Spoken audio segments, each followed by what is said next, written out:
Office সহকারী, দৈনিক সমকাল, Sylhet bureau, নেহার market, পূর্ব জিন্দাবাজার, সিলেট থেকে লিখছেন, হ্যালো রাসেল ভাই, আশা করি ভালো আছেন। আমি জানি আপনি সবসময় ভালোর দলে। আজকে আপনাকে যে ঘটনাটি লিখছি এটি আমার এবং দুই ফ্রেন্ডের সাথে ঘটে যাওয়া অবিস্মরণীয় একটি ঘটনা।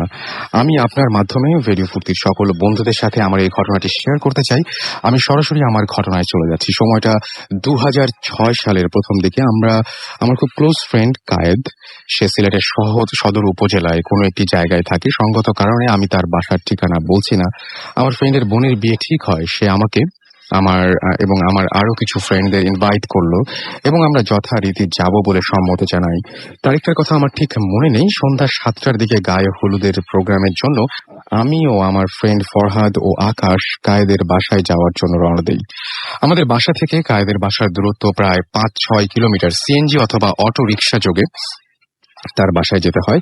আমরা 3 জন বাসা থেকে বের হই। রাসূল ভাই, এখানে আরেকটা কথা বলে রাখি, ওই দিন আমার বাসায় কেউ ছিল না, সবাই গ্রামের বাড়িতে বেড়াতে গেছেন। আমার অফিস থাকার কারণে আমি যেতে পারিনি। ফরহাদ ও আকাশ বাসা থেকে বের হওয়ার সময় তাদের মাকে বলে আসে আমরা কায়েদের বোনের গায়ে হলুদ অনুষ্ঠান থেকে ফিরে ইমরানের বাসায় চলে যাব। আমরা যথারীতি 8টার দিকে আমাদের ফ্রেন্ড কায়েদের বাসায় পৌঁছাই। আপনারা নিশ্চয় জানেন যে গায়ে হলুদের অনুষ্ঠান স্বাভাবিকভাবে একটু রাত করেই হয়। ওই দিন অনুষ্ঠান শুরু হতে হতে রাত 10:30 বেজে যায়। এক পর্যায়ে রাত 1টার দিকে অনুষ্ঠান শেষ হয়। আমি আমার ফ্রেন্ড কায়েদকে বলি আমরা বাসায় ফিরে আসবো। সে বলে এত রাতে তোমাদের যাওয়ার দরকার নেই, এখানে তোমরা থেকে যাও। আমি বললাম যে না কায়েদ, আমার সকালে অফিস আছে এবং আমার বাসায় কেউ নেই, আমাকে বাসায় গিয়ে থাকতে হবে। সবার কাছে বিদায় নিয়ে আমরা 3 জন রওনা দিলাম। আমাদেরকে এগিয়ে দেওয়ার জন্য কায়েদের কাজিন রনিকে আমাদের সাথে দেয়া হলো। ওদের বাড়ি থেকে প্রায় হাফ কিলোমিটার হেঁটে একটা গাছের নিচে এসে দাঁড়াই। সেখানে সাধারণ সিএনজি বা অটো রিক্সাগুলো পাওয়া যায়। এখানে আসার 10 মিনিট পর আমরা কায়েদের কাজিন রনিকে বলি যে অনেক রাত হয়ে গেছে, তুমি চলে যাও, আমরা সিএনজি পেলে চলে যাব, নয় হেঁটেই যাব। ওই গাছের নিচে আমরা আরো 10 মিনিট অপেক্ষা করার এক পর্যায়ে আমরা 3 জন সিদ্ধান্ত নিলাম যে এভাবে দাঁড়িয়ে না থেকে আমরা হাঁটি। যতটুকু হাঁটবো ততই আমাদের পথ ফুরাবে। এই বলে আমরা হাঁটতে শুরু করি। হাঁটতে হাঁটতে কিছু দূর আসার পর আমরা একটু দাঁড়াই। ওই সময় আমরা দেখতে পাই যে ধান ক্ষেতের মাঝ দিয়ে এক বৃদ্ধ লোক আসছেন। লম্বা দাড়ি ও সাদা পাঞ্জাবি পরে আছেন তিনি আমাদের সামনে এসে আমাদের প্রশ্ন করলেন, তোমরা কোথা থেকে এসেছো, কোথায় যাবে? আমরা বললাম আমাদের বন্ধু কায়েদের বোনের গায়ে হলুদ এসেছিলাম, আমরা বাসায় যাব, কিন্তু গাড়ি পাচ্ছি না। তিনি বললেন এত রাতে তোমাদের বাসা থেকে বের হওয়া উচিত হয়নি, তবে গাড়ি আসছে, তোমরা তাড়াতাড়ি চলে যাও। এই কথা বলার সাথে সাথে আমরা কিছু বলার আগে একটা সিএনজি অটো রিক্সা আমাদের সামনে এসে দাঁড়ায়। ওই বৃদ্ধ লোকটি সিএনজি ওয়ালাকে বলেন আমাদের বাসায় পৌঁছে দিয়ে আসবে, এই বলে আমাদের গাড়িতে ওঠার কথা বলেন। আমরা সিএনজি পেয়ে রীতিমতো আকাশের চাঁদ হাতে পেয়েছি ভাব নিয়ে গাড়িতে উঠি এবং ওনাকে সালাম দিয়ে বিদায় জানাই। একটা কথা বলে রাখি, আমরা কিন্তু সিএনজি ওয়ালাকে বলিনি কোথায় যাব। সিএনজিতে ওঠার পর সাধারণ সিএনজি গুলোতে যেরকম আওয়াজ থাকে, ওই সিএনজিতে তেমন কোনো শব্দ বা আওয়াজ আমরা কিছু পাইনি। আমরা 3 জন কিছু মনে করিনি এবং কিছু মনে না করেই মোবাইল ফোনে গায়ে হলুদের অনুষ্ঠানে তোলা ছবিগুলো দেখছিলাম। ছবি দেখতে দেখতে এক পর্যায়ে গাড়ি ব্রেক করলো। আমরা অবাক হয়ে গাড়ি থেকে নেমে দেখি যে আমরা বাসার সামনে চলে এসেছি। কৌতূহল নিয়ে সিএনজি ওয়ালাকে জিজ্ঞাসা করব, আপনি আমাদের বাসার ঠিকানা জানেন কিভাবে, বা আপনি আমাদের চিনেন কিনা? কিন্তু অবিশ্বাস্য হলেও সত্যি যে পেছনে তাকিয়ে দেখি যে সিএনজি ওয়ালা নেই। ওই সময় আমাদের গায়ের লোমগুলো সোজা হয়ে গেল। আমাদের মনে ভয় কাজ করে। পরে আমরা ঘরে গিয়ে ঘুমিয়ে যাই। আমরা 3 জন বন্ধু ওই রাতে 3টি অদ্ভুত জিনিস লক্ষ্য করেছি। আমরা শুধু একমাত্র ওই বৃদ্ধ লোককে আমাদের ঠিকানা বলেছি, সিএনজি ওয়ালাকে নয়। সে অর্থাৎ ইমরানের বাসায় আমাদেরকে পৌঁছে দেয় এবং গাড়ি চালানোর সময় সে আমাদের সাথে কোনো কথা বলেনি এবং আমরা তার চেহারাও দেখতে পাইনি। এছাড়া বৃদ্ধ লোক গাড়ি আসার কথা বলতেই গাড়ি চলে এলো। এই বিষয়গুলো আমাদের খুব অদ্ভুত লেগেছে। আরেকটি বিষয় হচ্ছে, সাধারণ সিএনজি গুলোতে যেরকম একটা শব্দ হয়, ওই সিএনজিতে ওইরকম ধরনের কোনো শব্দ ছিল না। পরবর্তীতে আমরা 3 জন এক হুজুরের কাছে গিয়ে বিষয়টি খুলে বলি। তিনি আমাদের জানান যে ভালো একজনের সাথে তোমাদের দেখা হয়েছে, যিনি তোমাদের বিপদে সাহায্য করেছেন। এই ছিল ঘটনা এবং এই ঘটনা আমার জীবনে ঘটে যাওয়া প্রথম এবং আমি আশা করবো এটাই শেষ নয়। ওকে, সো থ্যাংক ইউ আমাদেরকে এই ঘটনাটা পাঠানোর জন্য। আমরা পরবর্তীতে আমাদের গেস্টের কাছে চলে যাব, বাট তার আগে ছোট্ট একটা ব্রেক নিয়ে আমরা ফিরে আসবো। স্টে টিউনড টু রেডিও ফুর্তি এন্ড ডোন্ট স্টপ দ্য ফুর্তি।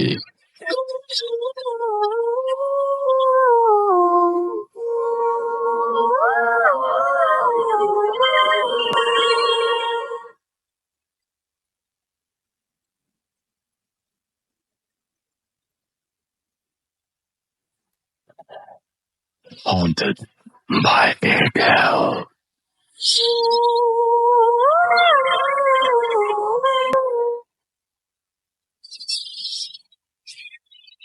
শুনছেন সবসময় রেডিও ফুর্তি, যেমন কথা তেমন কাজ। ছোট্ট একটা ব্রেকের পরে ফিরে এলাম। চলছে ভূত এফএম হন্টেড বাই এয়ারটেল। আর এই মুহূর্তে আমি দেখতে পাচ্ছি বেশ কিছু SMS চলে এসছে। মৌরি প্রীতি আমাদের SMS করেছেন, অন্ধকার ঘরে এফএম শুনছেন তারা। আর অপু এবং রবিউল তারা গাজীপুর থেকে আমাদের SMS করেছেন।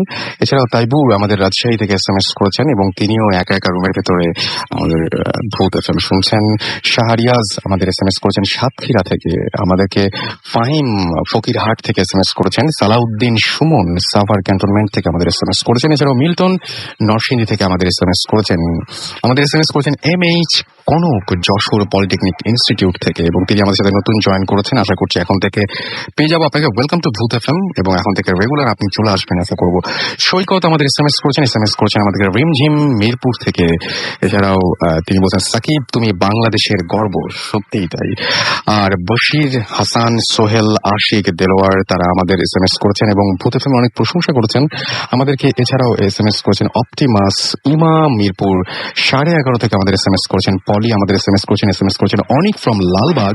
এছাড়াও আমাদেরকে ইমন আমাদেরকে SMS করেছেন দোলন ঘোড়াশাল থেকে। ম্যারি আমাদের SMS করেছেন ভূতের গলি থেকে।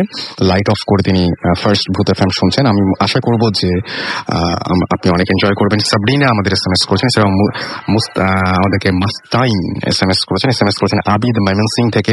অনেক ফ্রম নারায়ণগঞ্জ। রাখি সিলেট থেকে SMS করেছেন। প্রিন্স ধানমন্ডি থেকে SMS করেছেন। এছাড়াও নিলয় ও শাফিন আমাদের SMS করেছেন ভূত এফএম শুনতে অনেক ভালো লাগছে জানিয়েছেন। থ্যাংক ইউ সো মাচ, এত প্রাক পর্যন্ত আমাদের সঙ্গে আছেন।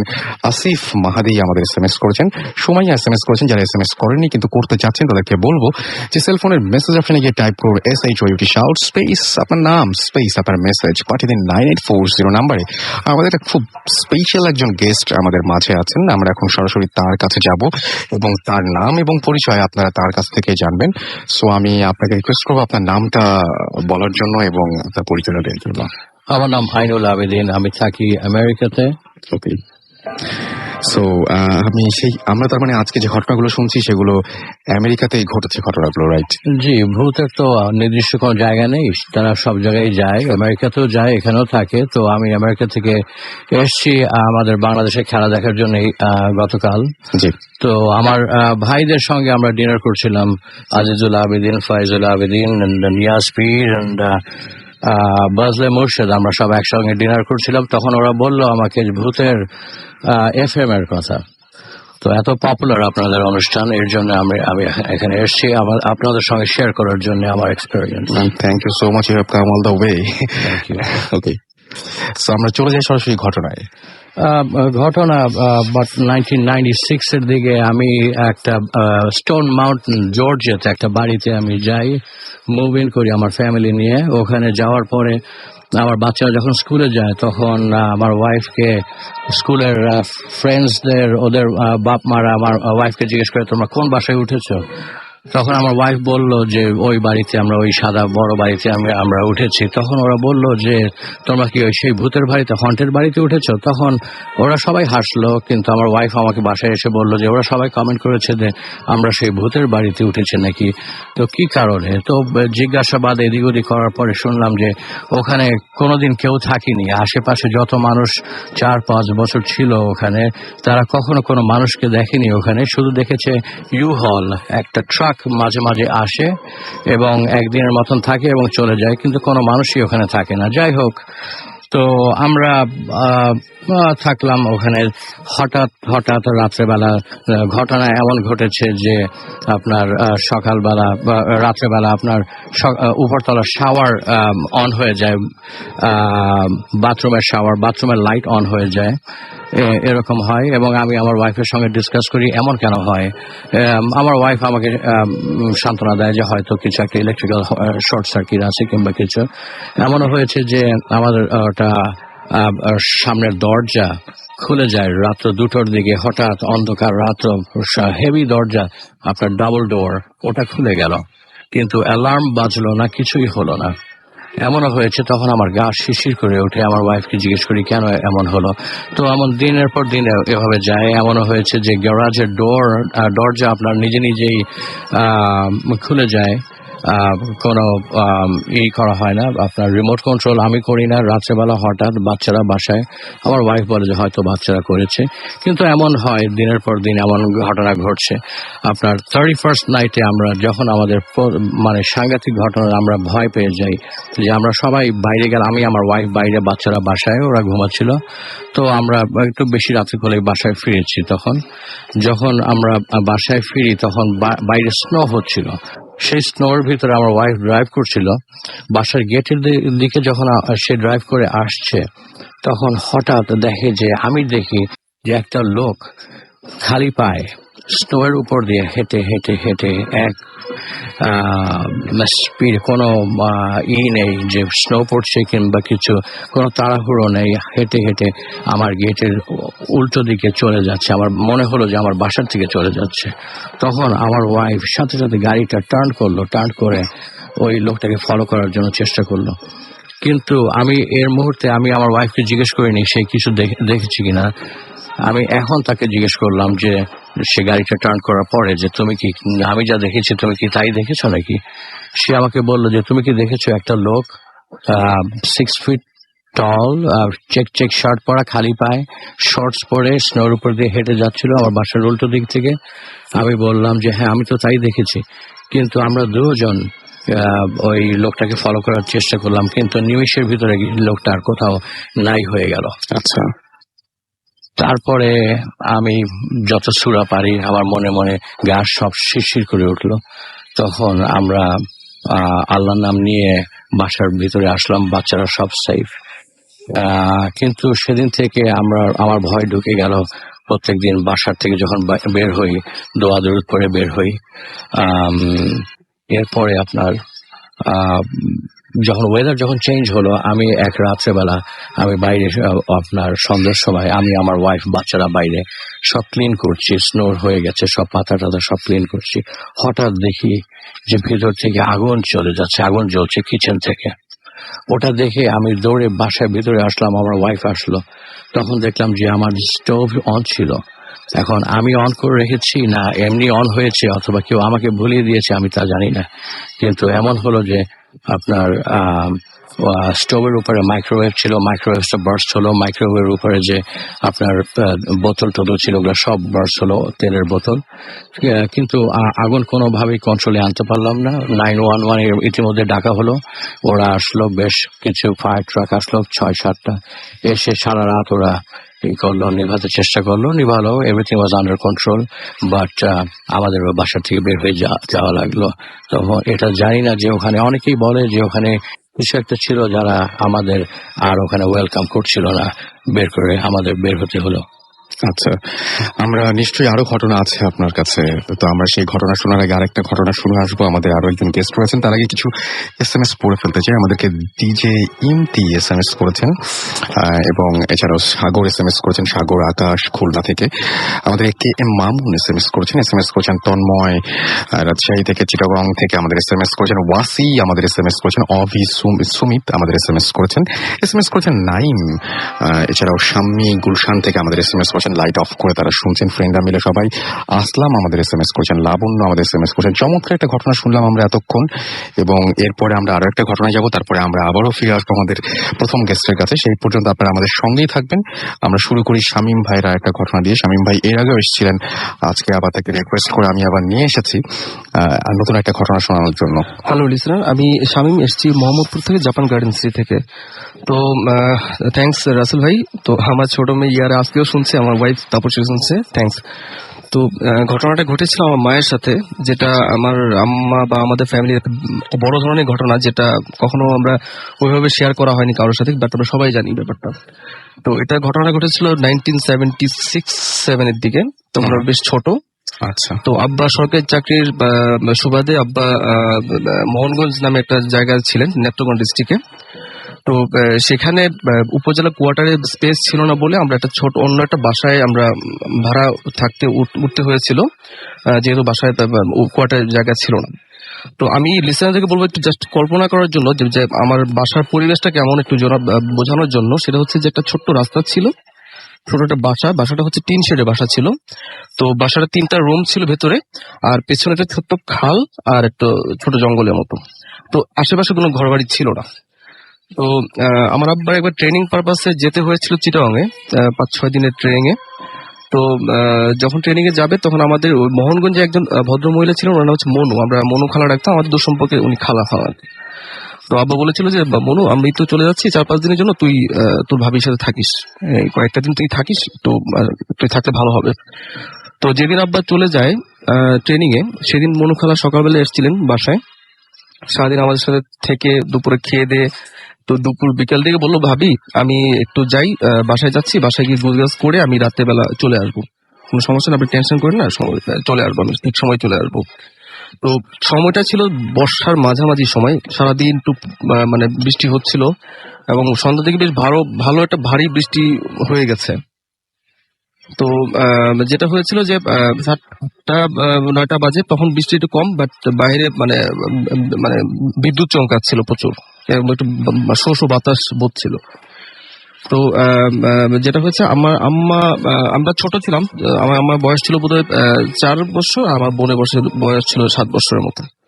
তো আম্মা 10:30টার দিকে খেয়ে দিয়ে, রাত্রে 10:30টার দিকে খেয়ে দিয়ে মোটামুটি ঘুমের একটা প্রিপারেশন নিচ্ছিল, হয়তো ধরে নিচ্ছিল যে মনু খালা হয়তো আসবে না, কারণ যেহেতু রাত্রে 10:30টা বেজে গেছে, মনু খালা হয়তো রাত্রে আসবে না। তো আম্মা যেটা বললো, রাত্রে 11টার দিকে হঠাৎ করে দরজা করার নাড়ার শব্দ। তো আম্মা মোটামুটি একটা অনেকটা আনন্দ প্লাস অনেকটা রাগের ইয়েতে গেল যে এত দেরি করে আসে, ওকে বললাম যে 8টার দিকে চলে আসতে বা রাতে চলে আসতে, এত রাতে বেলা আসছে। তো আম্মা আস্তে আস্তে গেল, তখন হারিকেন ছিল, হারিকেনের আলোটা একটু বাড়িয়ে দিয়ে আম্মা মাঝখানে ঘর একটা ছিল, মাঝখানে ঘরটা ফাঁকা ছিল, একটা এন্ট্রেন্স ছিল, একটাই ড্রয়িং রুম দিয়ে ঢুকতে হতো, একটাই দরজা ছিল, সেখানে গেল আম্মা দরজাটা খুলতো। বাট মজার ব্যাপার হচ্ছে যে আম্মা যখন দরজাটা খুললো, খোলার পরে দেখা যাচ্ছে যে বাইরে কেউই নেই। তো আম্মা ভাবলো যে ঠিক আছে, এটা হতে পারে, আমি হয়তো ভুল শুনেছি, তাও হতে পারে, আমি হয়তো বাইরে বাতাস হচ্ছে, কড়া নাড়া শব্দ হচ্ছে, আমি শুনছি, সেটা ভুল হতে পারে। আম্মা আবার চলে আসলো, চলে এসে আবার মাঝখানে ঘর আসার সময় আবার সেই কড়া নাড়ছে, এবং তখন স্পষ্ট আমার আম্মা শুনতে পেল যে আপা আপনি দরজাটা খুললেন না তো, আমি এসছি। তো তখন আম্মা মোটামুটি কনফার্ম হয়ে গেল যে হ্যাঁ, মনু খালা চলে আসছে। তখন মোটামুটি বেশ একটা আনন্দ নিয়ে, এবং আরো মানে আরেকটু রাগ নিয়ে যাচ্ছে যে কি বাবা আমার সাথে ফান করছে, এত রাত্রেবেলা বৃষ্টি বাদলের দিন, মানে সে আমার সাথে ফান করছে। তো আম্মা গেল। তো অদ্ভুত ব্যাপার হচ্ছে এবারও কেউ নেই, বাহিরে কেউই নেই। তো আম্মা ভাবলো ঠিক আছে, মনু হয়তো আমার মনু খালা হয়তো তার সাথে ফান করছে, ঠিক আছে একটু দেখি ব্যাপারটা। তো আমার দরজাটা খোলার পর আম্মা ছোট একটা বারান্দা মতো ছিল, বারান্দায় জাস্ট যখন পা দিচ্ছিল, ঠিক তখনই একটা হালকা গরম একটা বাতাসের মতো মনে হচ্ছে যে ওনাকে বের করে দিয়ে ভেতরে যাচ্ছে, একটা বাতাস ভেতরে ঢুকে গেল। আমার আম্মা আসলে এই ব্যাপারটা যখন শেয়ার করে, তখন আমার আম্মা মানে অস্থির হয়ে যায় ব্যাপারটা বলার সময়, যে কিরকম একটা পরিস্থিতি হতে পারে। লিসেনার হয়তো মানে অনুমান করতে পারবেন যে আমরা দুইটা ছোট্ট ভাই বোন শুয়ে আছি, আর রাত্রে 11:30 দিকে 11:30 দিকে এরকম একটা ঘটনা ঘটছে, কেউ নেই আশেপাশে।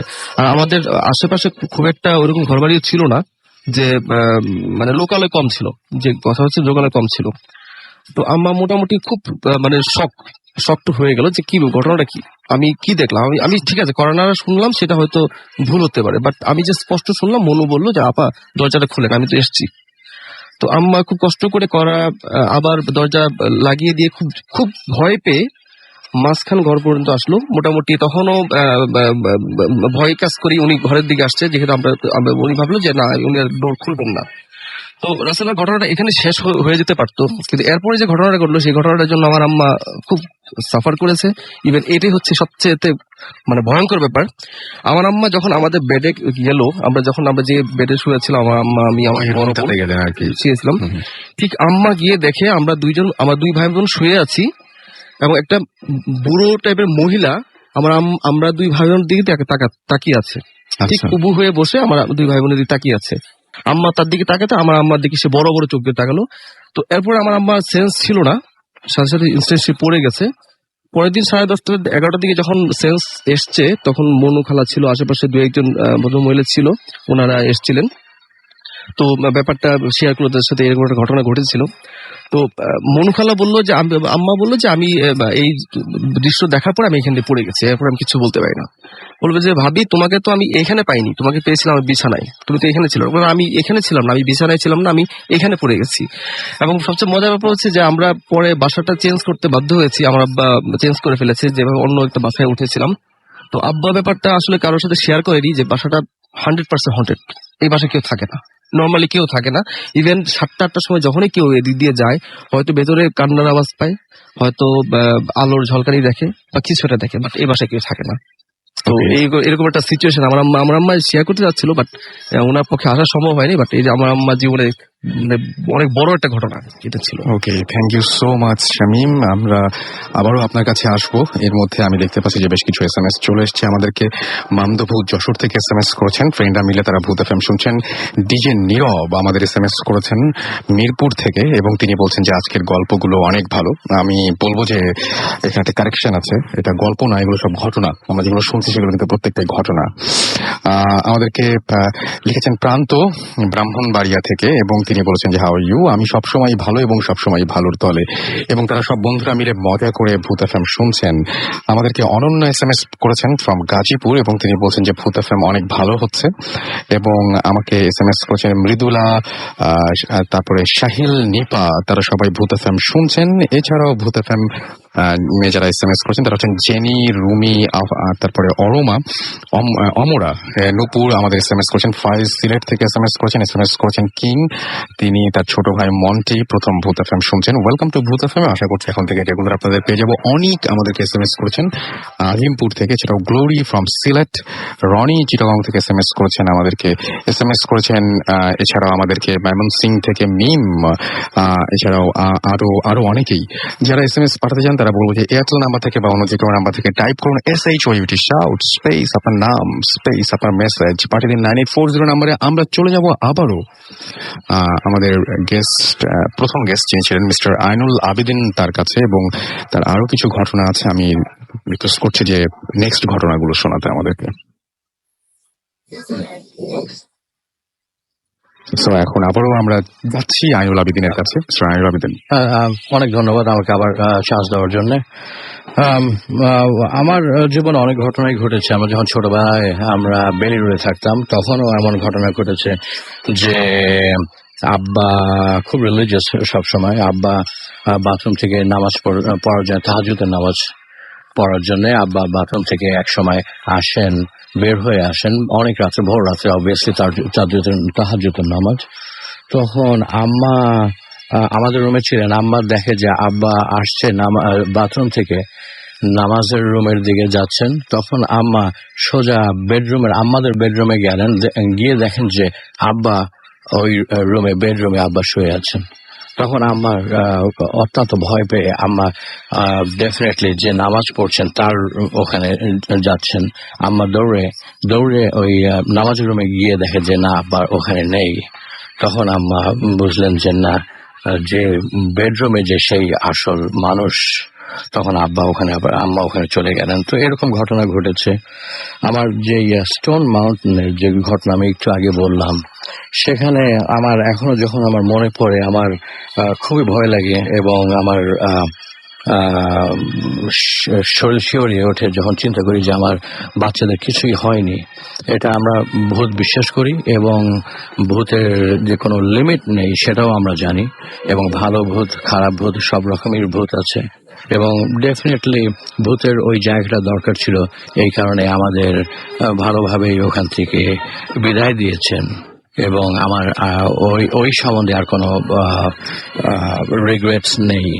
কিন্তু ওই বাড়িতে এমনকি ছিলেন যে একটা, আমি আগে বলতে ভুলে গেছি, আমাদের বাড়ির যে প্রান্তরে একটা ট্রেইলার ছিল। সেই ট্রেইলারে নাকি আগের আমলে অনেক আগে আপনার স্লেভ থাকতো এবং ওদের টর্চার করা হতো। আচ্ছা, তো এমন একটা কিছু হতে পারে, ওটার সাথে কানেকশন থাকতে পারে আমার আগের ঘটনাটা। ওকে, সো আরো কিছু ঘটনা নিশ্চয়ই আছে, সেই ঘটনাগুলো আমরা একে একে তাহলে শুনে যাই আপনার কাছ থেকে। আম, মনু মামা আমার ঝিনাইদহ ক্যাডেট কলেজের প্রফেসর ছিলেন, প্রিন্সিপাল ছিলেন এক সময়। তো ওনারও অনেক কাহিনী, ওনার অনেক এমপ্লয়িরা অনেক কিছুই বলেছেন, অনেক কিছুই হয়েছে। ওরা এক সময় ওনার এমপ্লয়িরা এক জায়গায় সব গেট টুগেদার করতেন এবং ওখানে একটা বট গাছ ছিল। ওনাদের একজনের বাসায় ফেরার পথে একটা বট গাছ ছিল এবং বলা হতো যে ওই বট গাছের আশেপাশেই অনেক কিছু, অনেক অ্যাক্টিভিটিস হতো। তো রাত্রেবেলা উনি যখন আসতেন ওখান থেকে, ওই ভদ্রলোক ওনার যে এমপ্লয়ি উনি আসার সময় ওই বট গাছের তলা থেকে যখন আসতেন, একদিন খুব পাতা পড়লো ওনার গায়ের উপরে। তো এরকম একটা ঘটনা, যে পরে ওনার খুব অসুস্থ হয়ে গেছিলেন উনি, আমি শুনেছি, কিন্তু এটা আমার এখন ঠিক মনে পড়ছে না। আমি এটা পরে আবার রিইউনাইট করবে। ওকে ফাইন, তাহলে আমরা একটা ছোট্ট ব্রেক নিয়ে আসবো এবং তারপরে আমরা আবার ফিরে আসবো। তনয় আমাদের এসএমএস করছেন মাসুম, এছাড়াও আমাদের এসএমএস করছেন নাইম পোস্তগোলা থেকে, আমাদেরকে মোহাম্মদ নাজমুল ইসলাম ফতুল্লা থেকে এসএমএস করেছেন, এছাড়াও আমাদেরকে এসএমএস করেছেন Sonia, Sharmin, mister M R আবির, শ্যারন, ইমন, কাইয়ুম, জয়, পুতুল সহ আরো অনেকে, এছাড়াও সজীব খুলনা থেকে আমাদের এসএমএস করেছেন। আপনারা আমাদের সাথে থাকুন, ছোট্ট একটা ব্রেকের পরে ফিরে আসছি। স্টে টিউনড টু রেডিও ফুর্তি and don't stop the ফুর্তি।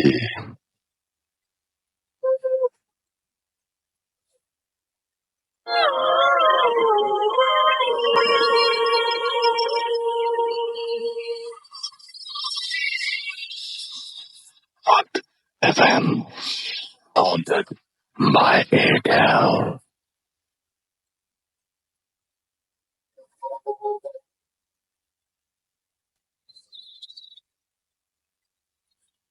শুনছেন সবসময় রেডিও ফুর্তি, ঘড়িতে সময় রাত 12টা বেজে 32 মিনিট, চলছে ভূত এফএম হন্টেড বাই এয়ারটেল। আমরা চলে যাবো আবার মিস্টার আইনুল আবিদিনের কাছে, তিনি ঘটনা বলছিলেন। মাঝখানে একটা ছোট্ট ব্রেক নিয়ে এসেছি আমরা এবং তারপরে সরাসরি যাচ্ছি। তবে তার আগে আপনাদের কিছু এসএমএস আমি পড়ে ফেলতে চাই। আমাদের এসএমএস করেছেন হাসি খুশি খুলনা থেকে মিথুন ফ্রম বৌপাল, এছাড়াও রানা আমাদের এসএমএস করেছেন এবং তারা 3 জন মিলে শুনছেন, জানিয়েছেন। অনেক ভালুকা থেকে লিখেছেন, ভাইয়া আমাদের ফ্রেন্ড দের একজনের বার্থডে, সেটা তিনি জানিয়েছেন। মিস্টার মোহাম্মদ ইমরান আমাদের এসএমএস করেছেন, এছাড়াও আবির এসএমএস করেছেন এবং তিনি বলছেন যে গোয়িং জোস। ওকে, থ্যাংক ইউ সো মাচ। এছাড়াও জাকারিয়া অ্যান্ড মীরা রেজা ফ্রম খুলনা আমাদের এসএমএস করেছেন। ইকবাল আমাদের এসএমএস করেছেন ফ্রম বরিশাল অ্যান্ড তিনি লিখছেন this is my first SMS, Rasel ভাই পড়লে খুশি হব। আমি পড়ে ফেললাম। ঢাকা থেকে আসাদ এবং আরিফ এসএমএস করেছেন। আমাদেরকে তাহির এসএমএস করেছেন, ভূত FM is the best show off. আচ্ছা, ওকে, থ্যাংক ইউ সো মাচ। তিনি অনেক বড় একটা বাড়িয়ে প্রশংসা করে ফেলেছেন। টুকটুক আমাদের এসএমএস করেছেন। এছাড়া আমাদের এসএমএস করেছেন সজল, তিনি লিখেছেন যে ভূত এফএম জমে গেছে। আমি থ্যাঙ্কস দিতে চাই আমাদের যারা গেস্ট রয়েছেন এখানে তাদেরকে, কারণ এটা তাদের ক্রেডিট, তারা সমস্ত ঘটনাগুলো শোনাচ্ছেন আপনাদেরকে এবং তাদের ঘটনাগুলো শুনে আপনার ভালো লাগছে বলে আপনি আজকে এরকম প্রশংসা করছেন ভূত এফএমের। এছাড়াও জিনের বাদশা আমাদের এসএমএস করছেন, শান্তা আমাদের এসএমএস করছেন বাসাবো থেকে, রাসেল ভাই কেমন আছেন? সবসময় ভালো থাকি, সবসময় ভালোর দলে। তিনিও সবসময় আমাদেরকে শোনেন এবং তিনি 4 তারার ছাদে বসে আজকে আমাদের শুনছেন। মিরাজ বরিশাল থেকে আমাদের এসএমএস করেছেন, আজমাল আমাদেরকে এসএমএস করেছেন, সুমন এসএমএস করেছেন, এছাড়াও এসএমএস করেছেন মঞ্জু, হাসান সহ আরো অনেকে। আমি একটা কথাই মাঝখানে বলে যেতে চাই, একদম অপ্রাসঙ্গিক হলেও সত্যি, সেটা হচ্ছে যে ভূত এফএম আমি জানি যে অনেকে শোনেন এবং বাংলাদেশের বিভিন্ন প্রান্ত থেকে শোনেন, দেশে এবং দেশের বাইরে বিভিন্ন জায়গা থেকে ভূত এফএম শোনেন। সুতরাং আপনাদের সবাইকে অনেক ধন্যবাদ। আপনারা জানেন যে বাংলাদেশ টিম ইদানিং অনেক এই যে লাস্ট যে আমরা টুর্নামেন্টে খেললাম অনেক ভালো করেছি। আমি চাইবো যে আপনারা সবাই দোয়া করবেন বাংলাদেশ টিমের জন্য। এই যে এখন যে আমরা যে আমাদের যে পুরো বাংলাদেশ টিমটাকে দেখছি, বা এই বাংলাদেশ টিমটা যেন আরো শক্তিশালী হয় এবং আমার কাছে মনে হচ্ছে যে এটা হচ্ছে বেস্ট টিম। অ্যান্ড আমি আশা করবো যে নেক্সট যে সমস্ত খেলাগুলো আসবে সেই খেলাগুলোতে যেন এইটুকু পারফর্ম করতে পারলেও অনেক অনেক ভালো হবে। এনিওয়েজ, আমরা চলে যাবো আবারও মিস্টার আইনুল আবিদিনের কাছে, তিনি ঘটনা বলছিলেন। তার সাথে আবার বলবো আইনুল আবিদিন, প্লিজ আপনার পরবর্তী ঘটনাগুলো আমরা শুনতে চাই এখন। Thank you. অনেক ধন্যবাদ আমাকে আবার আনার জন্য। You're most welcome. আমি স্টোন মাউন্টেনে ফিরে যেতে চাই আবার। সেই স্টোন মাউন্টেনের কাহিনীগুলো একে একে মনে পড়ে। আমার এক আত্মীয় এসেছিল এক সময় বাংলাদেশ থেকে। তাই সে তার ছোট্ট বাচ্চা বয়স ছিল 3-4 মাস। তখন সে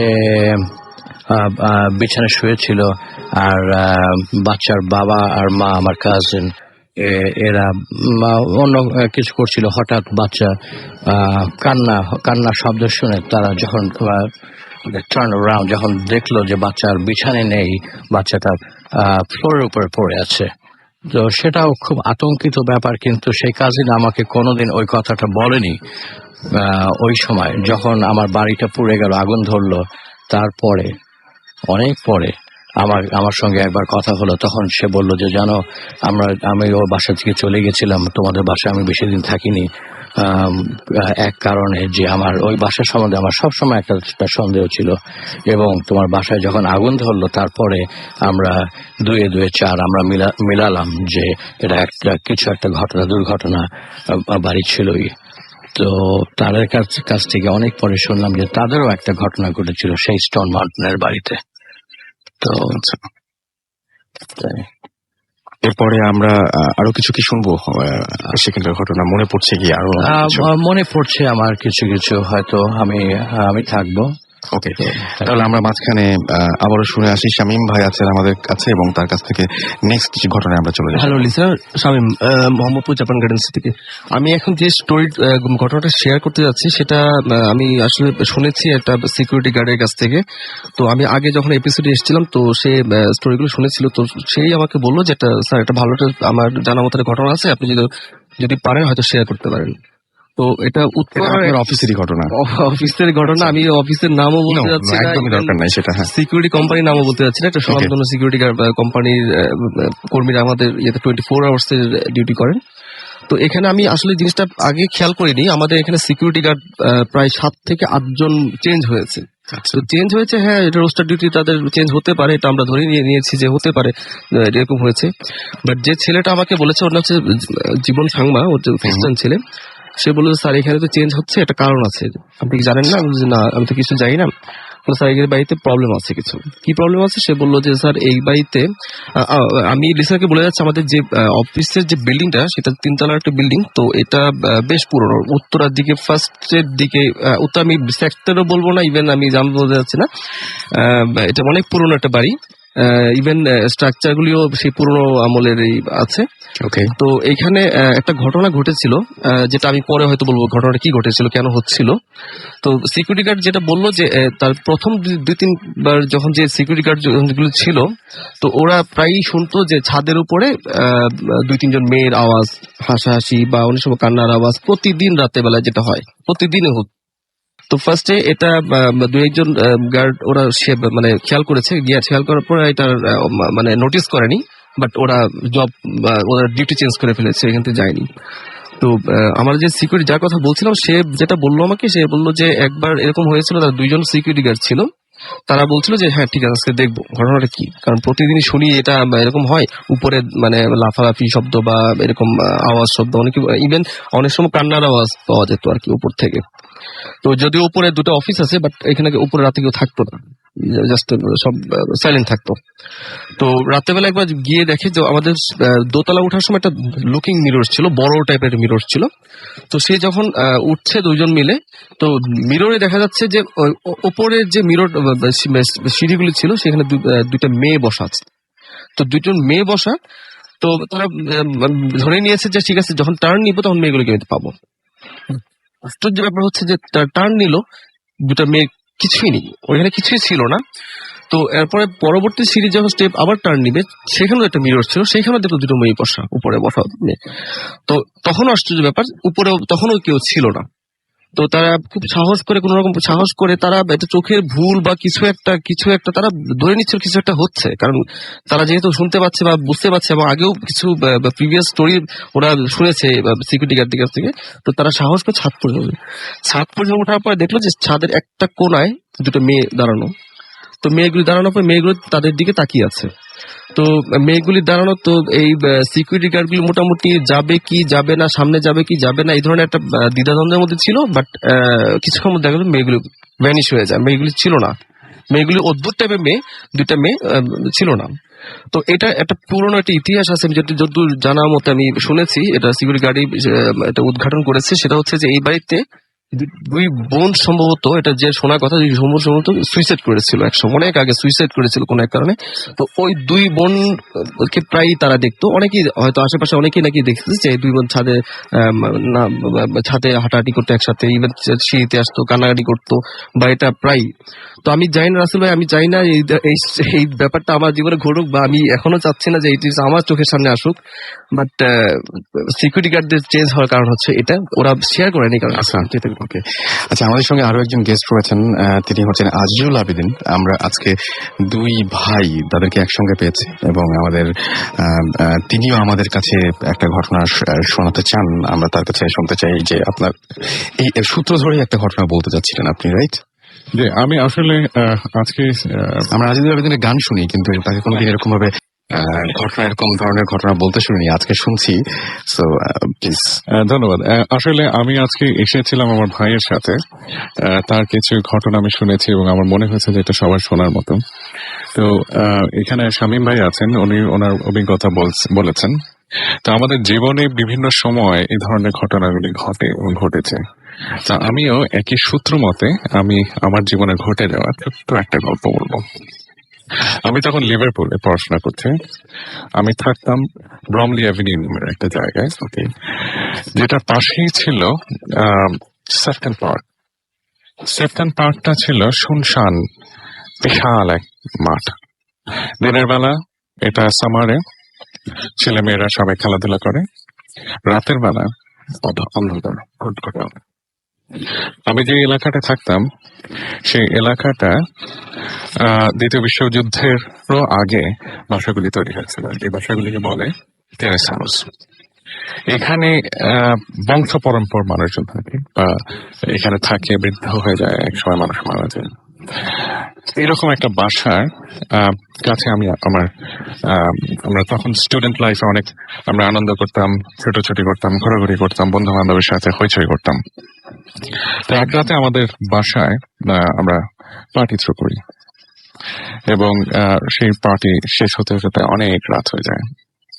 তো শেষ করে আমরা সব পরিষ্কার পরিচ্ছন্ন করে মাঝরাতে, একদম ভোর রাতে আমি বলবো, আমি আর আমার বন্ধু রাতে গাড়ি নিয়ে ঘুরে বেড়াচ্ছি।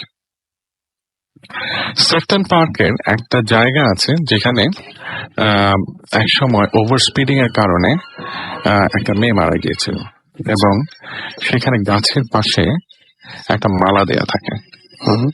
এই মালাটা আসলে ওই মেয়েটার কথা স্মরণ করায়। আমি একটা জিনিস বলতে চাই যে আমাদের দেশের মতো এত ঘন ঘন দুর্ঘটনা ওখানে ঘটে না। যে ঘটনাটা ঘটে সেই ঘটনাটা মানুষের মনে রাখতে চায়। তো তেমনি এই ঘটনাটাকে নিয়ে নানা ধরনের কথা প্রচলিত ছিল। কথাগুলি প্রচলিত ছিল এভাবে যে ওখানে ওই মেয়ের অশরীরী আত্মা ঘুরে বেড়ায়, বা কখনো বলা হয়ে থাকে যে রাতের আধারে যখন কেউ থাকে না তখন সে মেয়েটা এখানে হেঁটে বেড়ায়। আমার যে অভিজ্ঞতাটা সেটা হচ্ছে গিয়ে, আমরা সেই রাতে আমি আর আমার বন্ধু মুরাদ নাম, তার হোন্ডা অ্যাকর্ড গাড়ি নিয়ে কুপে ছিল, একটা অসাধারণ সুন্দর গাড়ির কথা সবসময় মনে করি। আমাদের স্টুডেন্ট লাইফে একটা ড্রিম ক্লাব ছিল, ফোর্ডে দিয়ে আমরা ঘুরে বেড়াচ্ছি। তো ও আমাকে বলতো যে, সবসময় বলতো যে এই রাস্তা আমি কখনো চালাই না। আমাদের সেই রাতে একটু অ্যাডভেঞ্চারের ইচ্ছে হয়েছে, বললাম যে চলো ওই রাস্তা।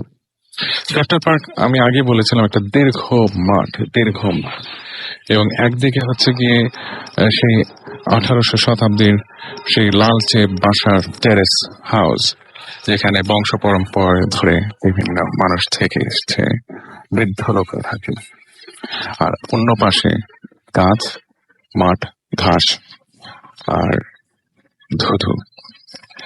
আমরা যাচ্ছি, বলছি যে এখানে অনেক কিছু হয়েছে আমরা হেসে উড়িয়ে দিচ্ছি। এমন সময় মুরাদ সে বলছে যে আমি কিছু একটা দেখেছি। আমি বললাম যে অসম্ভব, এ শুধুমাত্র মনের ভাবনা। তা আমিও পিছনে আমার লুকিং গ্লাস, আমি পাশে বসা ছিলাম, তো পাশের যে গ্লাসটা আছে সেখানে আমিও দেখেছি যে একটা জিনিস বলতে ভুলে গিয়েছিলাম যে পাশে যে টেরেস বাসাগুলি ছিল সেগুলি একটু উঁচু, ঘাস দিয়ে একটু বাঁধানো উঁচু জায়গার উপর দিয়ে, তারপরে হচ্ছে গিয়ে বাসাগুলি শুরু, মানে একটু ঢালের মতো থাকে। এই ঢাল বেয়ে আসলে আমি কাউকে উঠতে দেখেছি, আমি অস্বীকার করতে পারবো না, কিন্তু সেটা আমি লুকিং গ্লাসে দেখেছি। এখন কথা হচ্ছে এত রাতে কোনো বাড়ির দরজা খোলার কথা না, কারণ এটা রাত 2টা 3টা, কখনো হয়তো 4টা হতে পারে। আমি আর মুরাদ বললাম যে না, এটা কি অবস্থা দেখতে হবে। আমরা গাড়ি থামালাম, ঘোরালাম, ঘুরিয়ে ওই অন্ধকার জায়গায় গেলাম, গিয়ে ডান দিক বা দিক সামনে পেছনে সব জায়গায় খোঁজার চেষ্টা করলাম কি হতে পারে, কি আমি শুধু দেখেছি যেটা আমার মনে এখনো স্পষ্ট হয়ে আছে, লুকিং গ্লাসে দেখা, হেঁটে হেঁটে যাওয়া। ওকে, থ্যাংক ইউ সো মাচ। আমরা আর কোনো ঘটনা কি শুনবো এখন? আর কোনো ঘটনা? আমরা একটা ছোট্ট ব্রেকে যাই বরং, এবং সেই ব্রেকের পরে আমরা আবার নতুন যে সমস্ত বাকি আমাদের গেস্টরা রয়েছেন সেই গেস্টদেরকে নিয়ে ফিরে আসব, এবং আমরা ছোট্ট একটা ব্রেক নিচ্ছি। আর যাওয়ার আগে জানিয়ে দিই, যারা আপনারা SMS করেছেন তাদের কিছু নাম আমাদেরকে SMS করেছেন। অন্তর বসুন্ধরা থেকে, সারা খিলগাঁও থেকে SMS করেছেন, ডক্টর বিপুল খুলনা থেকে SMS করেছেন, এছাড়া আমাদের লিঙ্কন SMS করেছেন, নারায়ণগঞ্জ থেকে বিষ্ণু বিশ্বাস আমাদের SMS করেছেন, লিজা, টিনা, এরা সবাই আমাদের SMS করেছেন। মোহাম্মদ দেলোয়ার আমাদের SMS করেছেন সজীব, ফাহিম ফ্রম বাড়িধারা আমাকে SMS করেছেন। এছাড়াও অ্যাপল আমাদের SMS করেছেন আমাদেরকে দরিদ্রভূত। এছাড়াও আরাফাত আমাদের SMS করেছেন, সঞ্চিতা ফ্রম সিলেট SMS করেছেন, এবং তিনি বলছেন যে আশা করি ভালো আছো, ভূত FM অসম্ভব ভালো লাগছে। থ্যাংক ইউ সো মাচ আমাদের গেস্টদেরকে যারা এখানে এসছেন এবং যারা ঘটনাগুলো বলছেন বলে আপনাদের শুনতে অনেক ভালো লাগছে। নওশাদ আমাদের SMS করেছেন, এছাড়াও লাইভ ভূত আমাদের SMS করেছেন। আমরা চলে যাব একটা ছোট্ট ব্রেকে এবং ফিরে আসবো একটু পরেই। যারা SMS পাঠিয়েছেন তাদেরকে SMS পাঠানোর নিয়মটি বলি। আপনার এয়ারটেল নাম্বার থেকে বা অন্য যে কোনো নাম্বার থেকে টাইপ করুন SHOUT শাউট স্পেস আপনার নাম স্পেস আপনার মেসেজ, আর পাঠিয়ে দিন 9840 নাম্বারে। আমরা ফিরে আসছি ব্রেকের পরে আবারও নতুন অতিথিদের নিয়ে। সো স্টে টিউনড রেডিও ফুর্তি and don't stop the Furti.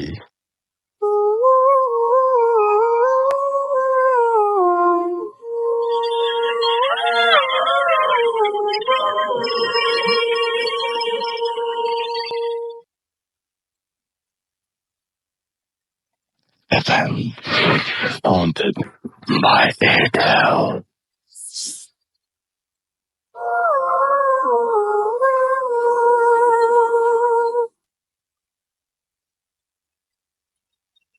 শুনছেন সবসময় রেডিও ফুর্তি, চলছে ভূত FM হন্টেড বাই এয়ারটেল।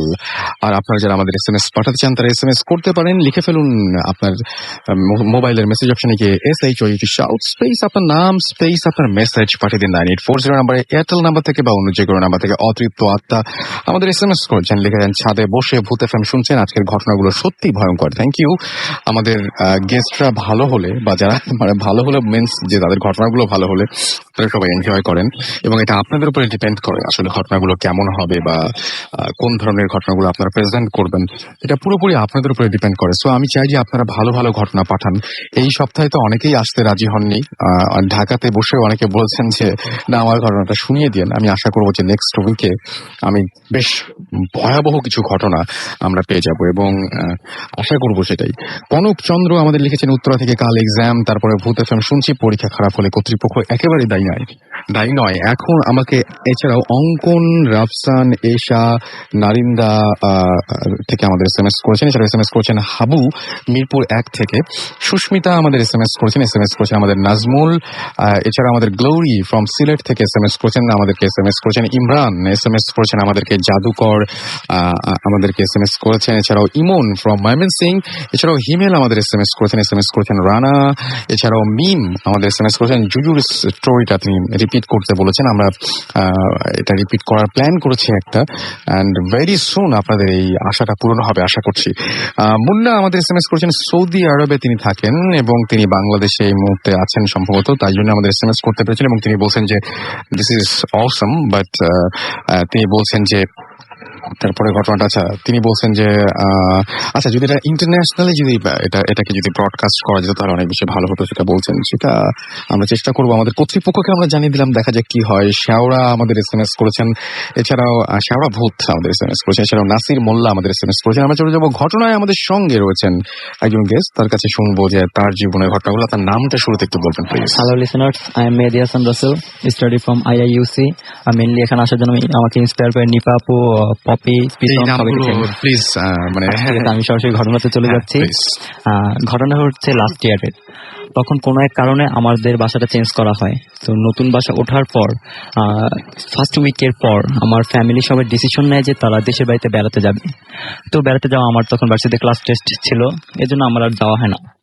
তো না যাওয়ার ফলে যেটা হয় যে আমি বাসায় একা থাকি এবং বাসাতে সবাই দেশে যাওয়ার নেক্সট দিন যেটা হয় যে আমি বাসা থেকে বের হলে নর্মালি সবকিছু আর কি ডোর অ্যান্ড উইন্ডোগুলো ক্লোজ করে যাই।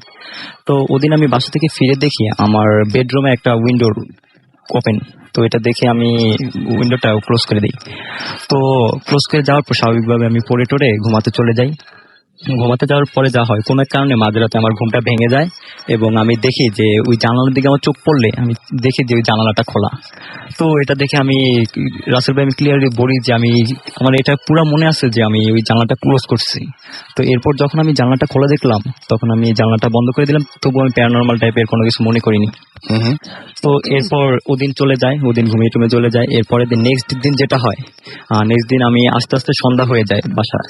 তো সন্ধ্যা হয়ে গেলে আমি ওই দিন একটু তাড়াতাড়ি ঘুমাতে চলে যাই। তো তাড়াতাড়ি ঘুমাতে যাওয়ার ফলে আমার দেখা যায় আমি তাড়াতাড়ি ওই দিন একই টাইমে মাঝরাতে আমার ঘুমটা ভেঙে যায়। তো মাঝরাতে ঘুমটা ভেঙে যাওয়ার ফলে আমি যখন আমার টেবিলের দিকে চোখ পড়ে তখন দেখি একটা বাচ্চা টেবিলের সামনে দাঁড়িয়ে আছে। বাচ্চাটার চেহারা ফর্সা আর চোখগুলি লাল, আমার দিকে তাকে হাসতেছে। আচ্ছা, তো এটা দেখে আমি খুবই ভয় পাই এবং চোখ বন্ধ করে দৌড়ে গিয়ে লাইটটা অন করি। তো লাইটটা অন করার পর পিছু তাকিয়ে দেখি যে বাচ্চাটা নাই। তো এটা দেখে আমি খুবই ভয় পাই এবং ওই জানলাটা খোলা। ভাই বলি আমি জানলাটা দিনও বন্ধ করে রেখেছিলাম। তো এটা দেখে আমি খুবই ভয় পাই এবং ওই রাত সারা রাত আমি পিসির সামনে বসেছিলাম লাইট অন করে। এর নেক্সট ডে আমি এটা ফ্রেন্ডদের সাথে শেয়ার করি। ফ্রেন্ডদের সাথে শেয়ার করার পর সবাই এটা নিয়ে উড়িয়ে দেয়, যে সবাই হাসে টাসে মজা করে ফান করে।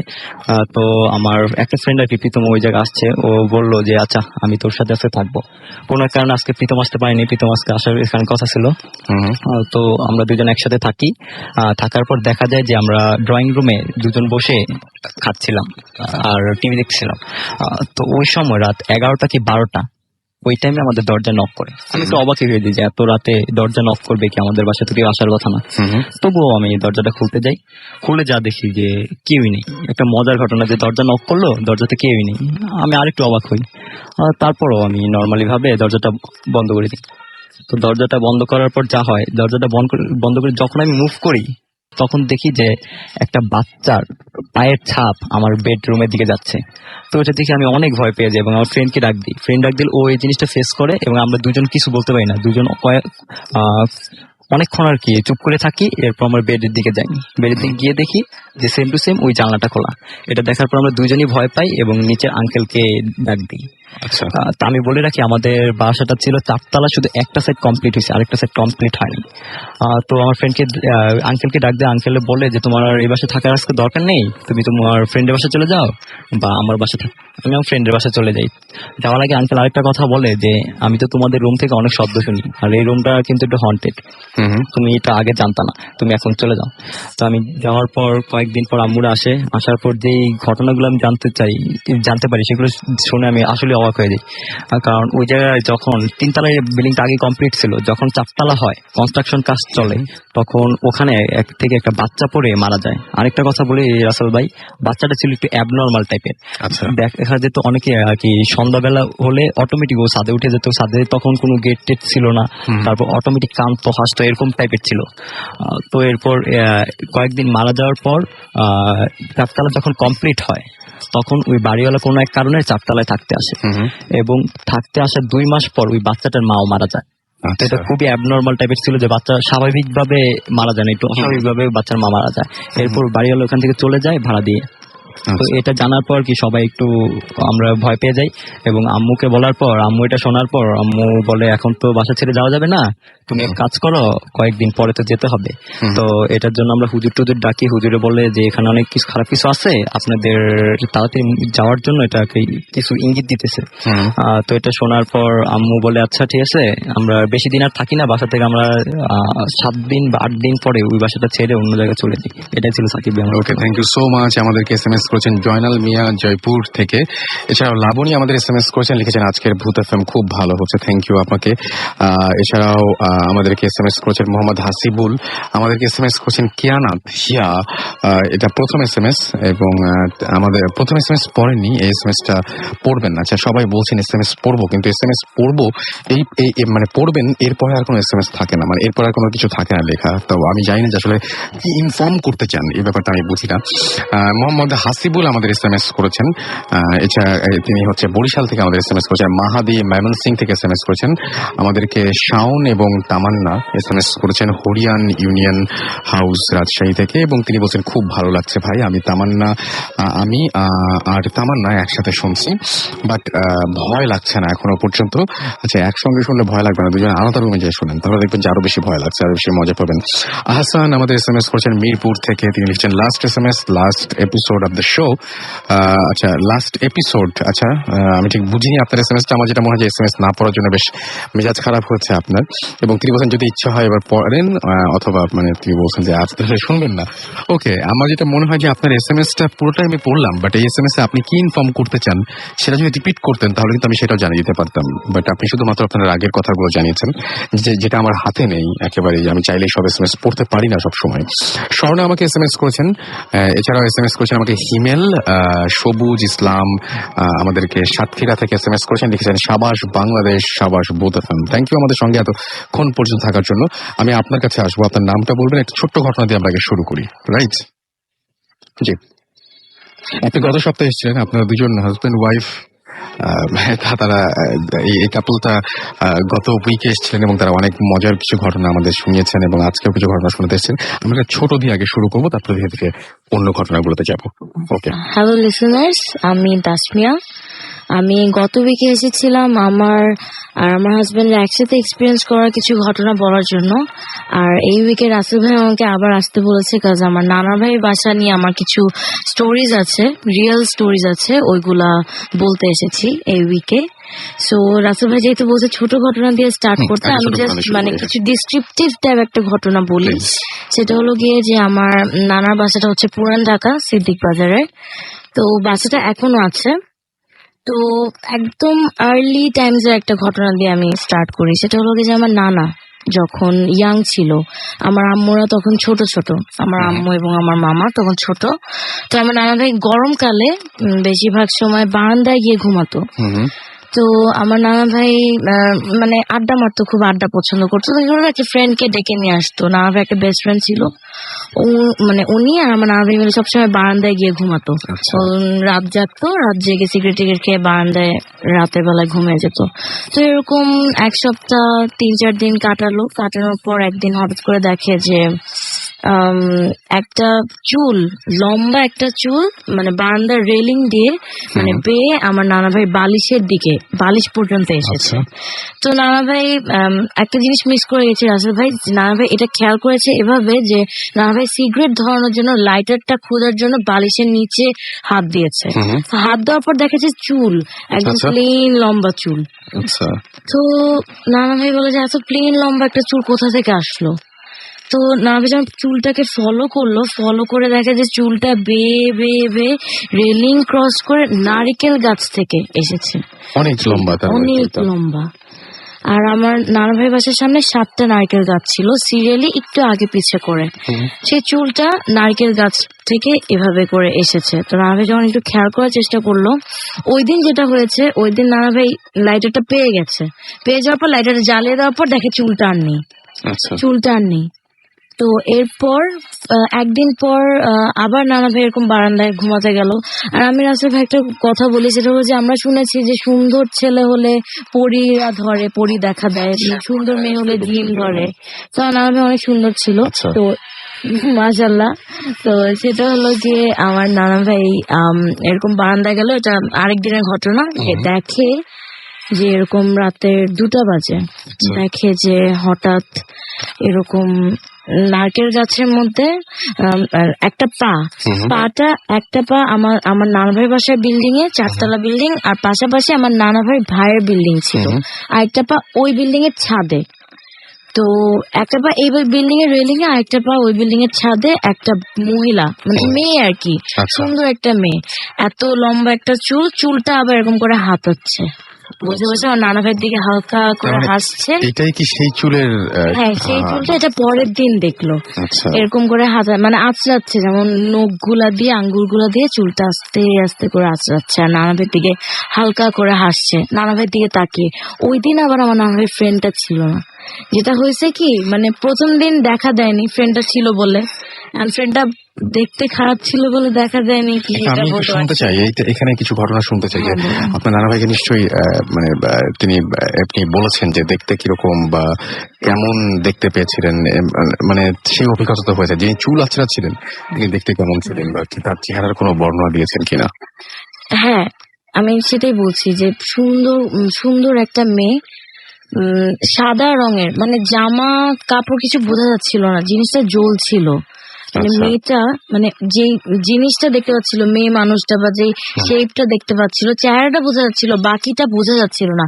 সাদা একটা জিনিস, লাইটিং হচ্ছিল, আচ্ছা, মানে সাদা ড্রেসের রেডিয়ামের মতো বা মতো। সাদা রেডিয়ামের মতো, জাস্ট ফেসটা আরো বেশি বোঝা যাচ্ছিল, যে নানা ভাইয়ের দিকে তাকিয়ে হাসছে। কোনো ভয়ঙ্কর ফেস না, একটা সুন্দর মেয়ে, লম্বা চুলটাও কিন্তু একদম নিচ পর্যন্ত গেছে। নানা ভাই যে দেখেছে মেয়েটাকে, পুরোপুরি নানা ভাই দেখেছে। আমার নানা ভাই অনেক সাহসী ছিল, বারান্দায় ঘুমাতো, রাত্রেবেলায় বারান্দায় জেগে থাকতো। তো ওই দিন চুলটাকে ফলো করে আবার দেখে যে পা দুই বিল্ডিং এর, মানে আমরা রিল্যাক্স করার সময় যেভাবে পা দুটা সামনে দিয়ে বসি, ওইভাবে মেয়েটা এরকম 2টা বিল্ডিং এ 2টা পা দিয়ে এভাবে বসে আছে। পাটাও দেখতে পেয়েছে, নর্মাল মানুষের পায়ের মতোই দেখতে পেয়েছে। তো এরকম চুলটা হাতাচ্ছে, আর নানা ভাই দিকে তাকিয়ে হাসছে। তো এটা হলো গিয়ে, এই জন্য বললাম আসল ভাই, সেটা হলো যে আমার নানা ভাই বাসাটা যেটা এখন, বাসার সামনে এই ঘটনাটা যেগুলো হতো, পরে একটা ঘটনা বলবো, সব নারকেল গাছ নিয়ে, ঘটনাগুলো নারকেল গাছ এটা খুব অদ্ভুত ব্যাপার। আমরা শুনেছি পুরান ঢাকা নিয়ে এমনিতে অনেক ইয়ের কথা শুনেছি যে এখানে অনেক ঝামেলা টামেলা আছে, ঝামেলা হয়। আর আরেকটা সেটা হলো গিয়ে, আমার নানা ভাই বাসার বিল্ডিংটাও হন্টেড। আচ্ছা, বিল্ডিংটাও হন্টেড। তো ওইখানে এরকম, মানে আমরা শুনি আগে ছোট করে শুনি। হ্যাঁ, আমরা শুনি আরেকটা ওটা কথা। হ্যাঁ, বলবো, প্লিজ। সেটা হলো গিয়ে যে হন্টেডটা যেভাবে হলো গিয়ে, আমার মামার ঘটনাটা বলবো। প্লিজ। আচ্ছা, এটা হলো গিয়ে একদম রিসেন্টলি ঘটেছে, এই উইন্টারে। তো উইন্টারে এরকম আমার মামা যেটা আমাকে বললো, আর আজকেও আমি আমার নানা ভাইয়ের বাসায় গিয়েছিলাম। সো আজকে আবার গিয়ে বললাম যে আমার মামা আবার বলো ঘটনাটা, আমি আজকে ভূতে ফেমে যাবো, একটু শুনি ঠিক করে। তো এরকম আমরা সবাই যখন সিঁড়ি দিয়ে উঠছি, ও ওইভাবে একদম ডিসক্রাইব করে আমাকে বললো যে এইভাবে হয়েছে। তো সেটা হলো গিয়ে এই শীতকালে 2 মাস আগে হয়েছে ঘটনাটা। আমার মামা রেগুলার নামাজ পড়ে, 5 ওয়াক্ত নামাজ পড়ে। তো এরকম মাঝরাতে সে উঠেছে, ঘুম থেকে উঠে এরকম নামাজ পড়তে যাবে, অজু টজু করে বাসা থেকে বের হলো। আমরা রাসেল ভাই, ফজরের নামাজ শেষ হলে কিন্তু সাথে সাথে ফর্সা হয়ে যায় না, আধা ঘন্টা 40 মিনিট পর হ্যাঁ ফর্সা হয়। তো নামাজ পড়ে নর্মালি যখন অজু করে বাসা থেকে বের হবে, ও না ওই দিন এরকম গেটটা খোলার সাথে সাথে ওর কেমন একটা গা ছমছম একটা ফিলিংস হলো, যে কি যেন একটা শীতকাল, তার মধ্যে গেটটা খোলার সাথে সাথে ওর কাছে ভালো লাগলো না, ও কিছু একটা উপস্থিতি ফিল করতেছে ও। তো ও কিছু মনে না করে অজু করছে, আল্লাহর নাম নিয়ে কি করলো, ও বাসার গেটটা লক করে প্রত্যেকটা সিঁড়ি ক্রস করে মোবাইলের লাইট দিয়ে, সিঁড়ি লাইট গুলো কিন্তু অফ করা ছিল, তো মোবাইলের লাইট দিয়ে আস্তে আস্তে করে বের হয়ে গেল, চলে নামাজ পড়তে চলে গেছে। যেটা হলো এখন নামাজ পড়তে আসার সময়, নামাজ পড়তে আসলো যখন, সে আমাদের কেচি গেটটা খুলে, আমি একটু বাসার ডিসক্রিপশনটা দেই, যেটা আমাদের বাসাটা 4 তলা, অনেক পুরানো বাসা। আচ্ছা তো বাসাটার প্রথম 2 তলা, অনেক পুরানো বাসা হওয়ার কারণে প্রথম 2 তলার ওই লাইটের প্লাগ পয়েন্ট গুলো ওগুলো নষ্ট হয়ে গিয়েছে। আচ্ছা তো ওই প্রথম 2 তলায় কোনো লাইট লাগাতে পারছে না ও, নষ্ট হয়ে যাওয়ার কারণে। তো এরকম ও কেচি গেটটা খুলে ঢোকার পর প্রথম ফ্লোরটা ক্রস করেছে। প্রথম ফ্লোরটা ক্রস করার পর সেকেন্ড ফ্লোরের সিঁড়িটা তো গোল হয়ে ঘুরে ঘুরে উঠছে, গোল হয়ে যে গোল জায়গাটা, ওখানেও গিয়ে যখন দাঁড়ালো, দাঁড়িয়ে সোজা তাকিয়ে দেখে যে একটা মানে বডি শেপ, কালো একটা বডি শেপ, মাথা নেই। আচ্ছা সবচেয়ে ভয়ঙ্কর পয়েন্ট এটা যে মাথা নেই। ও মানে এই মাথাটা কাটা বা এরকম কিছু না? কাটা না, কোনো রক্ত না, কিন্তু মাথাটা নেই। আচ্ছা একটা মানুষের বডি শেপ। ও যেভাবে আমাকে আজকে বললো যে, আমি দেখলাম যে কারণ অন্ধকারের মধ্যে ও কি পরে আছে বোঝা যাচ্ছে না, কিন্তু মনে হলো যে কালো লম্বা জ্যাকেটের মতো কিছু একটা পরে আছে। তো ও এরকম যখন দেখলো যে ও সিঁড়ির রেলিং এর সাইডে, আর মাথা নেই যে বডিটা, ওটা হলো গিয়ে ওর বাম পাশে ফার্স্টে ও যখন তাকালো, দেখলো যে ওই শেপটা ওর দিকে ঘুরলো। রাসেল ভাই, শেপটা যখন আমাদের দিকে ঘুরে, মাথা না থাকলে বডিটা ঘুরলেও তো বোঝা যায়, হালকা করে ওর দিকে ঘুরলো। ঘুরার পর ও এতটা ভয় পেয়েছে, ও ফিল করার মানে ও যখন ভয় পাচ্ছে, তখনই ওই শেপটা কি করলো, ওর গায়ের সাথে ঘেঁষে বাম পাশ দিয়ে ক্রস করলো। ক্রস করে ও যখন ক্রস করছে, ফুটস্টেপের আওয়াজ পেয়েছে, আমার মামা ফুটস্টেপের আওয়াজ পেয়েছে, ওর সাথে সাথে এক চিৎকারে, মানে সুরাও বলতে পারছিল না, এত ভয় পেয়েছে ও, সুরাটাও ও বলতে পারছিল না, কোনো সুরাই ওর মাথায় আসছিল না, এক চিৎকারে ও উপরে দৌড় দিয়ে চলে গেছে।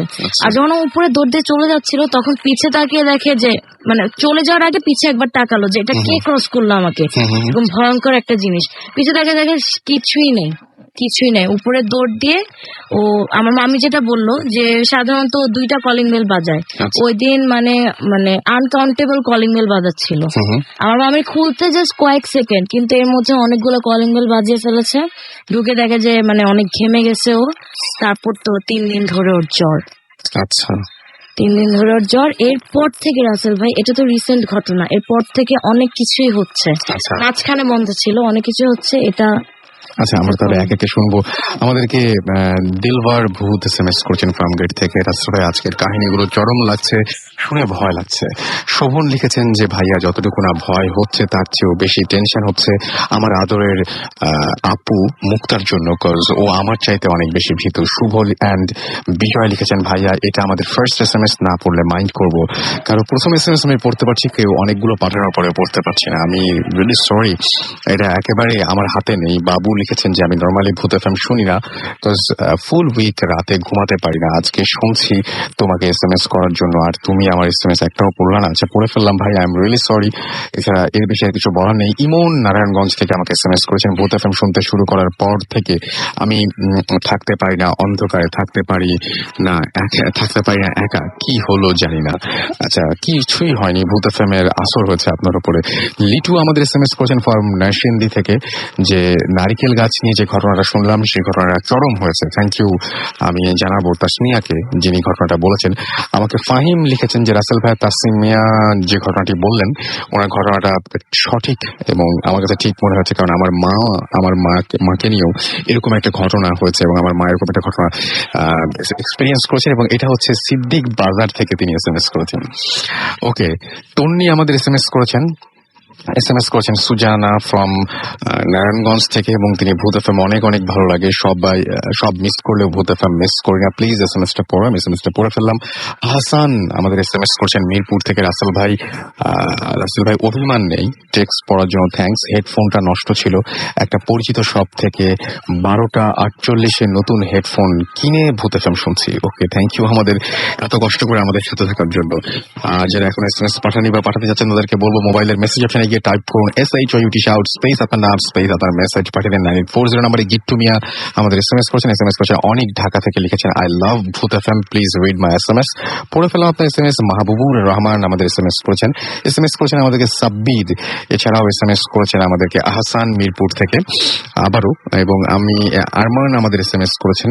এছাড়াও আমাদেরকে দেখতে পাচ্ছি SMS করেছেন মাহবুবুর রহমান চিটাগং থেকে, আমাদেরকে SMS করেছেন মোহাম্মদ আলী, এছাড়াও আমাদেরকে SMS করেছে, আচ্ছা তিনি হচ্ছে SMS করেছেন বদরগঞ্জ থেকে, আমাদেরকে সৌরভ রাজশাহী ইউনিভার্সিটি থেকে SMS করেছেন। খুব ভয় লাগছে আজকে, তাই বলেছেন এই ক্রেডিট পুরোটাই আমাদের গেস্টদের। তৃষা, তারপরে তোজো, সামার, হাফিজ, সজীব নরসিংদী থেকে আমাদের SMS করেছেন, তারা সবাই ভূত FM শুনছেন। রাজেশ, তারপরে হচ্ছে রাজনীর যশোর থেকে আমাদের SMS করেছেন। এছাড়া আমাদের SMS করেছেন আজিজ বংশাল ঢাকা থেকে।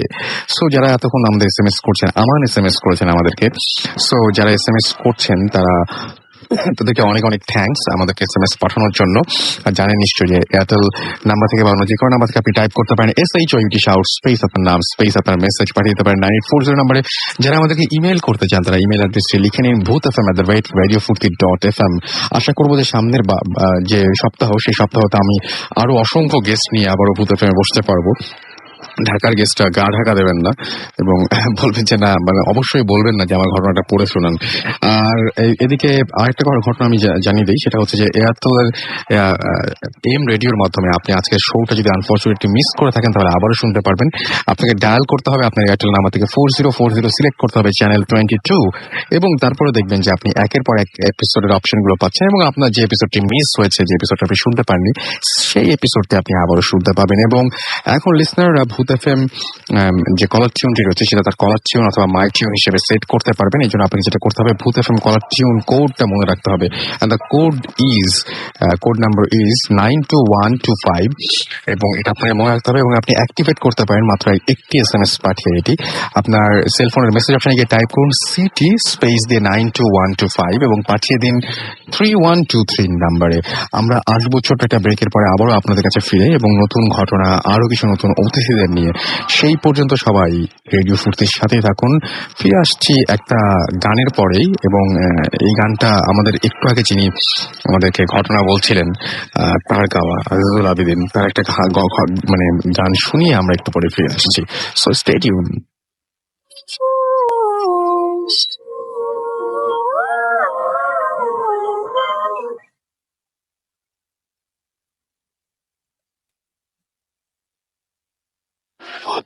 FM haunted by Abel.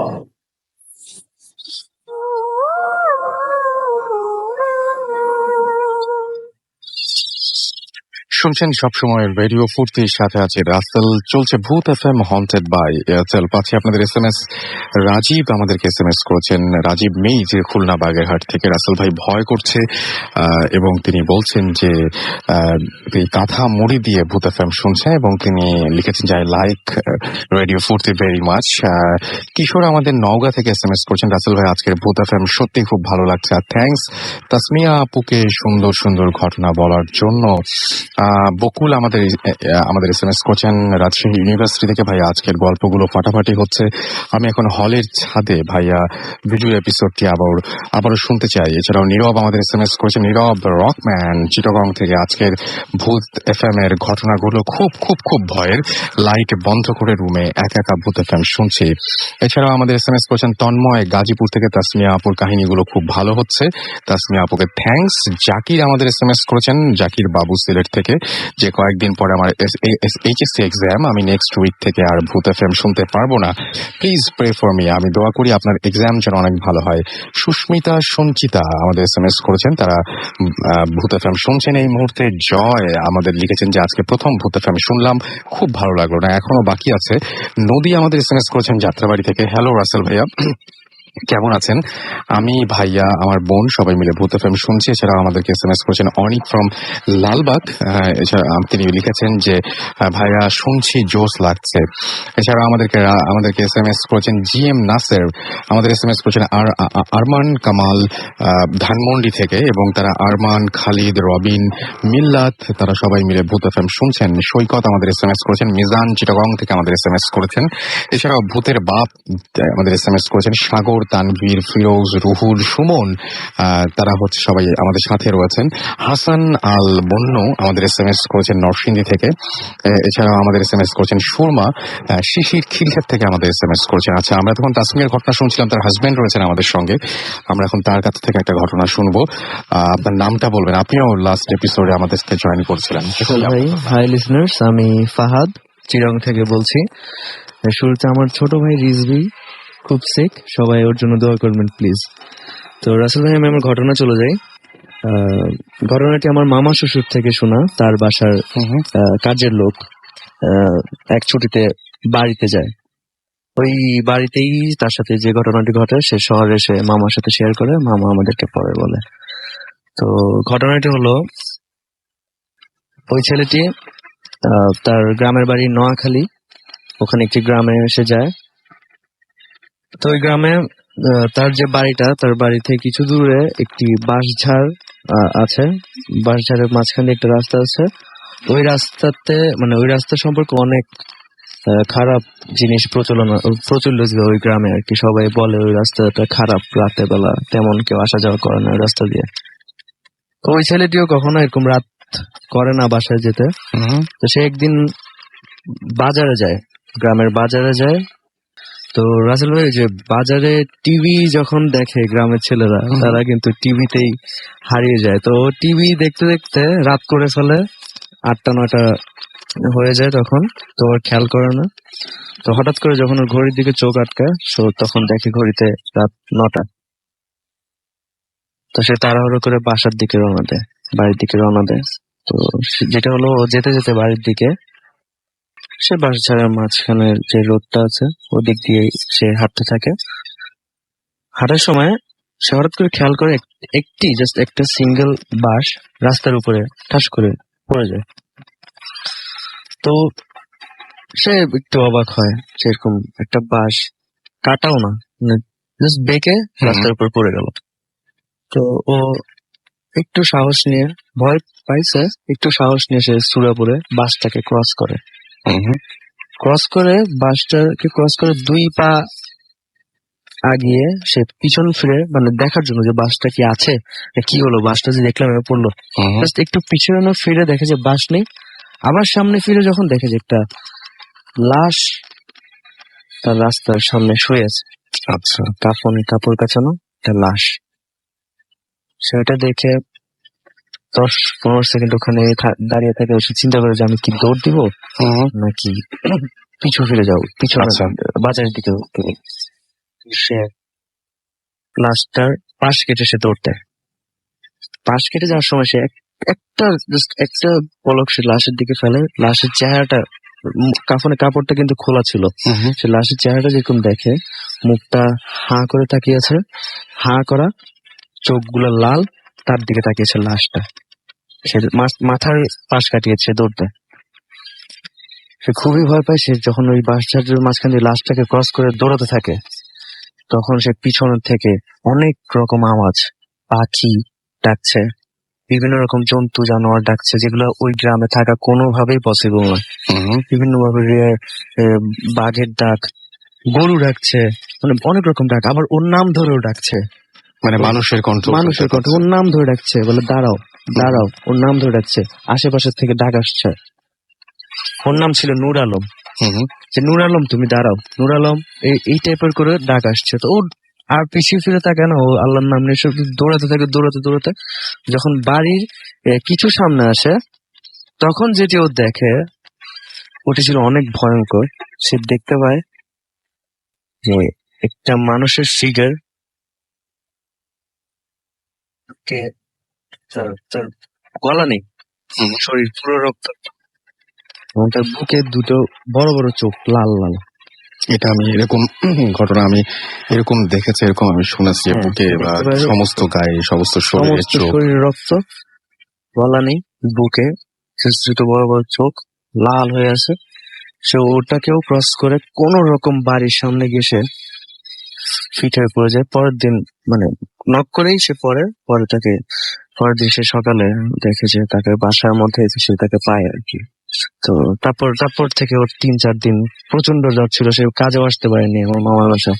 সে পরে এসে শেয়ার করে আর কি। ওকে, থ্যাংক ইউ সো মাচ। আমাদের আরো একজন গেস্ট রয়েছেন, আমরা তার কাছে চলে যাই এবং তার ঘটনা শুনি। বলুন আপনার ঘটনা, আপনার নামটা শুরুতে বলতে হবে একটু। হাই লিসেনার্স, আমি আমারুল, আসছি খিলগা থেকে। তো আমার যে স্টোরিটা সেটা হচ্ছে আপনার সুনামগঞ্জ ডিস্ট্রিক্টের ধর্মপাশা, ওখানে হয়েছে ঘটনাটা। সেটা হচ্ছে আমার এক মামা বিজনেস করতেন। উনি বাজার থেকে রাত আনুমানিক 12টা থেকে 12:30 হবে উনি বাড়ির দিকে আসছিলেন। আর ওনার বাড়িটা হচ্ছে নদীর পাড়ে। নদীর পাড়ে যেহেতু ওনার বাড়িটা, উনি নদীর পাড় দিয়ে হেঁটে হেঁটে আসছিলেন বাড়ির দিকে। তো বাজার থেকে ওনার বাড়িতে আসতে সময় আনুমানিক 15 থেকে 20 মিনিট। তারপর উনি নদীর পাড় দিয়ে হেঁটে আসছিলেন। আসার পরে মানে নদীর ওই পাড়টা হচ্ছে একটা হিন্দু পাড়া। তো হিন্দু গ্রামটার পিছনেই হচ্ছে আপনার নদী। নদীর পাড়ে এখানে আবার হচ্ছে একটা শ্মশান ঘাট। শ্মশান ঘাট যেহেতু এখানে ওখানকার যত হিন্দু মানুষ মারা যায় তাদেরকে মানে ওই শ্মশান ঘাটেই পুরানো হয় আর কি। আর আমার মামা যে ওনার বাড়িটা শ্মশান ঘাটের ঠিক অপর পাশে নদীর ওই পারে। তো উনি হেঁটে আসছিলেন, 4-5 মিনিটের রাস্তা আসার পরে উনি হঠাৎ করে খেয়াল করলেন যে শ্মশান ঘাটের দিকে একটু আগুন দেখা যাচ্ছে। আচ্ছা, আগুন জ্বলছে। তো উনি দেখে ফার্স্টে একটু চমকে গেলেন যে শ্মশান ঘাটে তো লাশ না পোড়ালে তো আগুন জ্বলে না সাধারণত। আচ্ছা। তারপরে উনি খুব একটা দিলেন না। তারপরে আবার উনি হাঁটতেছিলেন, আর একটু সামনে যখন আসলো তখন আগুনটা আরো বড় আকারে মানে উনি দেখতে পাচ্ছেন। তখন উনি ভাবলেন যে ব্যাপারটা কি। উনি একটু দাঁড়ায় আছেন, এখানে দাঁড়ায় থেকে মানে খেয়াল করতেছেন যে বিষয়টা আসলে কি। এখানে যদি কোনো মানুষ যদি মারা যায় তাহলে আমি তো ঠিক আছি, আমি তো জানতাম। কিন্তু তারপরে উনি ভয় কোনো কাজ করে নাই। তারপরে উনি আরো সামনে গেলেন, ওনার বাড়ির ঠিক কাছাকাছি যখন চলে গেলেন তাহলে ঠিক অপর পাশেই হচ্ছে শ্মশান ঘাটটা একদম সরাসরি। তখন উনি যেটা দেখতে পান, আগুন অনেক বড় আকারে ধারণ করতেছে। আর ওখানে 4টা লোক চারপাশে দাঁড়ায় আছে, হাতে 4 জনের হাতে 4টা বাঁশ। বাঁশ নিয়ে ওনারা ওখানে মানে কি জানি করতেছে। তারপরে উনি যেটা দেখলো যে একটা লাশ এখানে পোড়ানো হচ্ছে। আচ্ছা। তো লাশটা পোড়ানো হচ্ছে, তো লাশটা একটু পরে পরে মানে লাফ দিয়ে উপরের দিকে উঠে যায়। হ্যাঁ, লাশটা উপরের দিকে উঠে যায়, 4টা হাত পা মানে একদম ক্লিয়ার দেখা যাইতেছে। তো উনি তখন ভাবতেছে যে লাশ আসলে এরকম তো হয়। হ্যাঁ, তখন উনি মানে ভয় পায় না আর কি ব্যাপারটা, যে লাশ তো অনেক সময় পুরাইলে, আমি যদিও দেখি নাই তবে শুনছি যে লাশ পুরাইলে লাশ নাকি একটু মানে উপরের দিকে উঠে যায় অনেক সময়। আচ্ছা। তখন উনি আবার এখানে দাঁড়ায় বারবার দেখতেছে। তখন 4টা লোকের দিকে উনি ফলো করতেছে যে একদম ওনার বাড়ির যেহেতু সামনে শ্মশানঘাটটা, এই গ্রাম মানে সবাইকে মোটামুটি একটু চিনা, দেখে আমি কাউকে চিনতে পারি কিনা। তো উনি কাউকে চিনতে পারতেছেন, মানে চেহারা দেখার জন্য চেষ্টা করতেছে, কিন্তু কোনো মানুষের চেহারা দেখা যাচ্ছে না। হাত পা দেখা যাচ্ছে, হ্যাঁ, আর চেহারাটা দেখা যায় অন্ধকার মানে একদম। আর হাত পা গুলি মানে অনেক লম্বা লম্বা। তারপরে উনি দাঁড়ায় দাঁড়ায় বারবার একই দৃশ্য দেখতেছে, লাশটা অনেক উপরে উঠে যাচ্ছে আর বাঁশ দিয়ে লাশটাকে নিচের দিকে মানে তার নামায় দিতেছে। যাওয়ার পরে উনি দেখতে দেখতে যখন মানুষগুলি, তারপরে উনি চিন্তা করতেছে লাশ পুরাইলে তো সাধারণত আশেপাশে লোকজন থাকে, অনেক লোকজন থাকে, আত্মীয় স্বজন থাকে, যারা পুরায় তারা একদম মানে সামনে থাকে, আর অনেক লোকজন থাকে। উনি ফলো করতেছে যে আশেপাশে কোনো লোকজন নেই, অনেক অন্ধকার, আগুন জ্বলতেছে, লাশ উপরের দিকে উঠতেছে আর বাঁশ দিয়ে তারা বারবার নিচে দিকে নামাই। তার পরবর্তীতে উনি ওনার যেহেতু একদম ঘরের সামনে চলে গেছে, এখন উনি মানে ঘর থেকে কাউকে ডাকতেছে।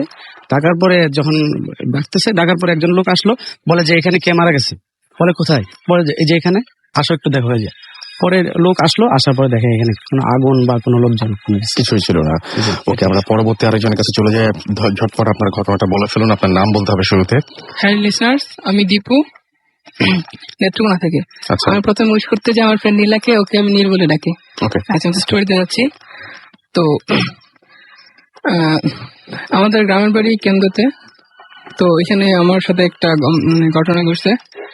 তো আমার মামা একজন নাট্যকার মানুষ, উনি খুব ভালো নাটক লিখেন এবং নিজে পরিচালনা করেন। তো উনি একটি নাটক করছেন, এটা এত ফেভারিট হয়েছে যে আমরা ঘটনায় যাই।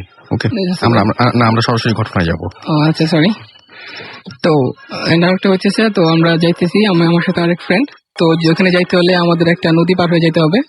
তো নদীর পাড়ে আমরা যখন যাই তখন রাত 8টা 8:30 মতো হবে। তো নদীতে নৌকা ছিল না। তো হঠাৎ করে আমরা কোনো একটা ভেলার সাহায্যে নদীটা পার হই, তারপর নাটক দেখতে যাই। তো নাটক যখন দেখতে থাকি, হঠাৎ করে আমরা ঘুমিয়ে যাই। আমাদের খেয়াল ছিল না কখন আমরা ঘুমালাম। তো ঘুম থেকে জেগে দেখি যে মানে স্টেজ নাই আর বৃষ্টি হয়েছে খুব। তো আমরা খুব আনইজি ফিল করতেছিলাম। তো আমার ফ্রেন্ড নীল, ওকে আমি বলছিলাম যে দেখতে ঘড়িতে কয়টা বাজে, তখন ও বললো যে ঘড়িতে 3টা হবে। তো 3টার সময় তখন আমরা স্টেজ থেকে বার হতে চেষ্টা করলাম, কারণ কিছুক্ষণ পর হয়তো আজান পড়বে 4টার দিক দিয়ে। তো একটা আমরা চাইলাম যে 1 ঘন্টা ঘোরাফেরা করতে।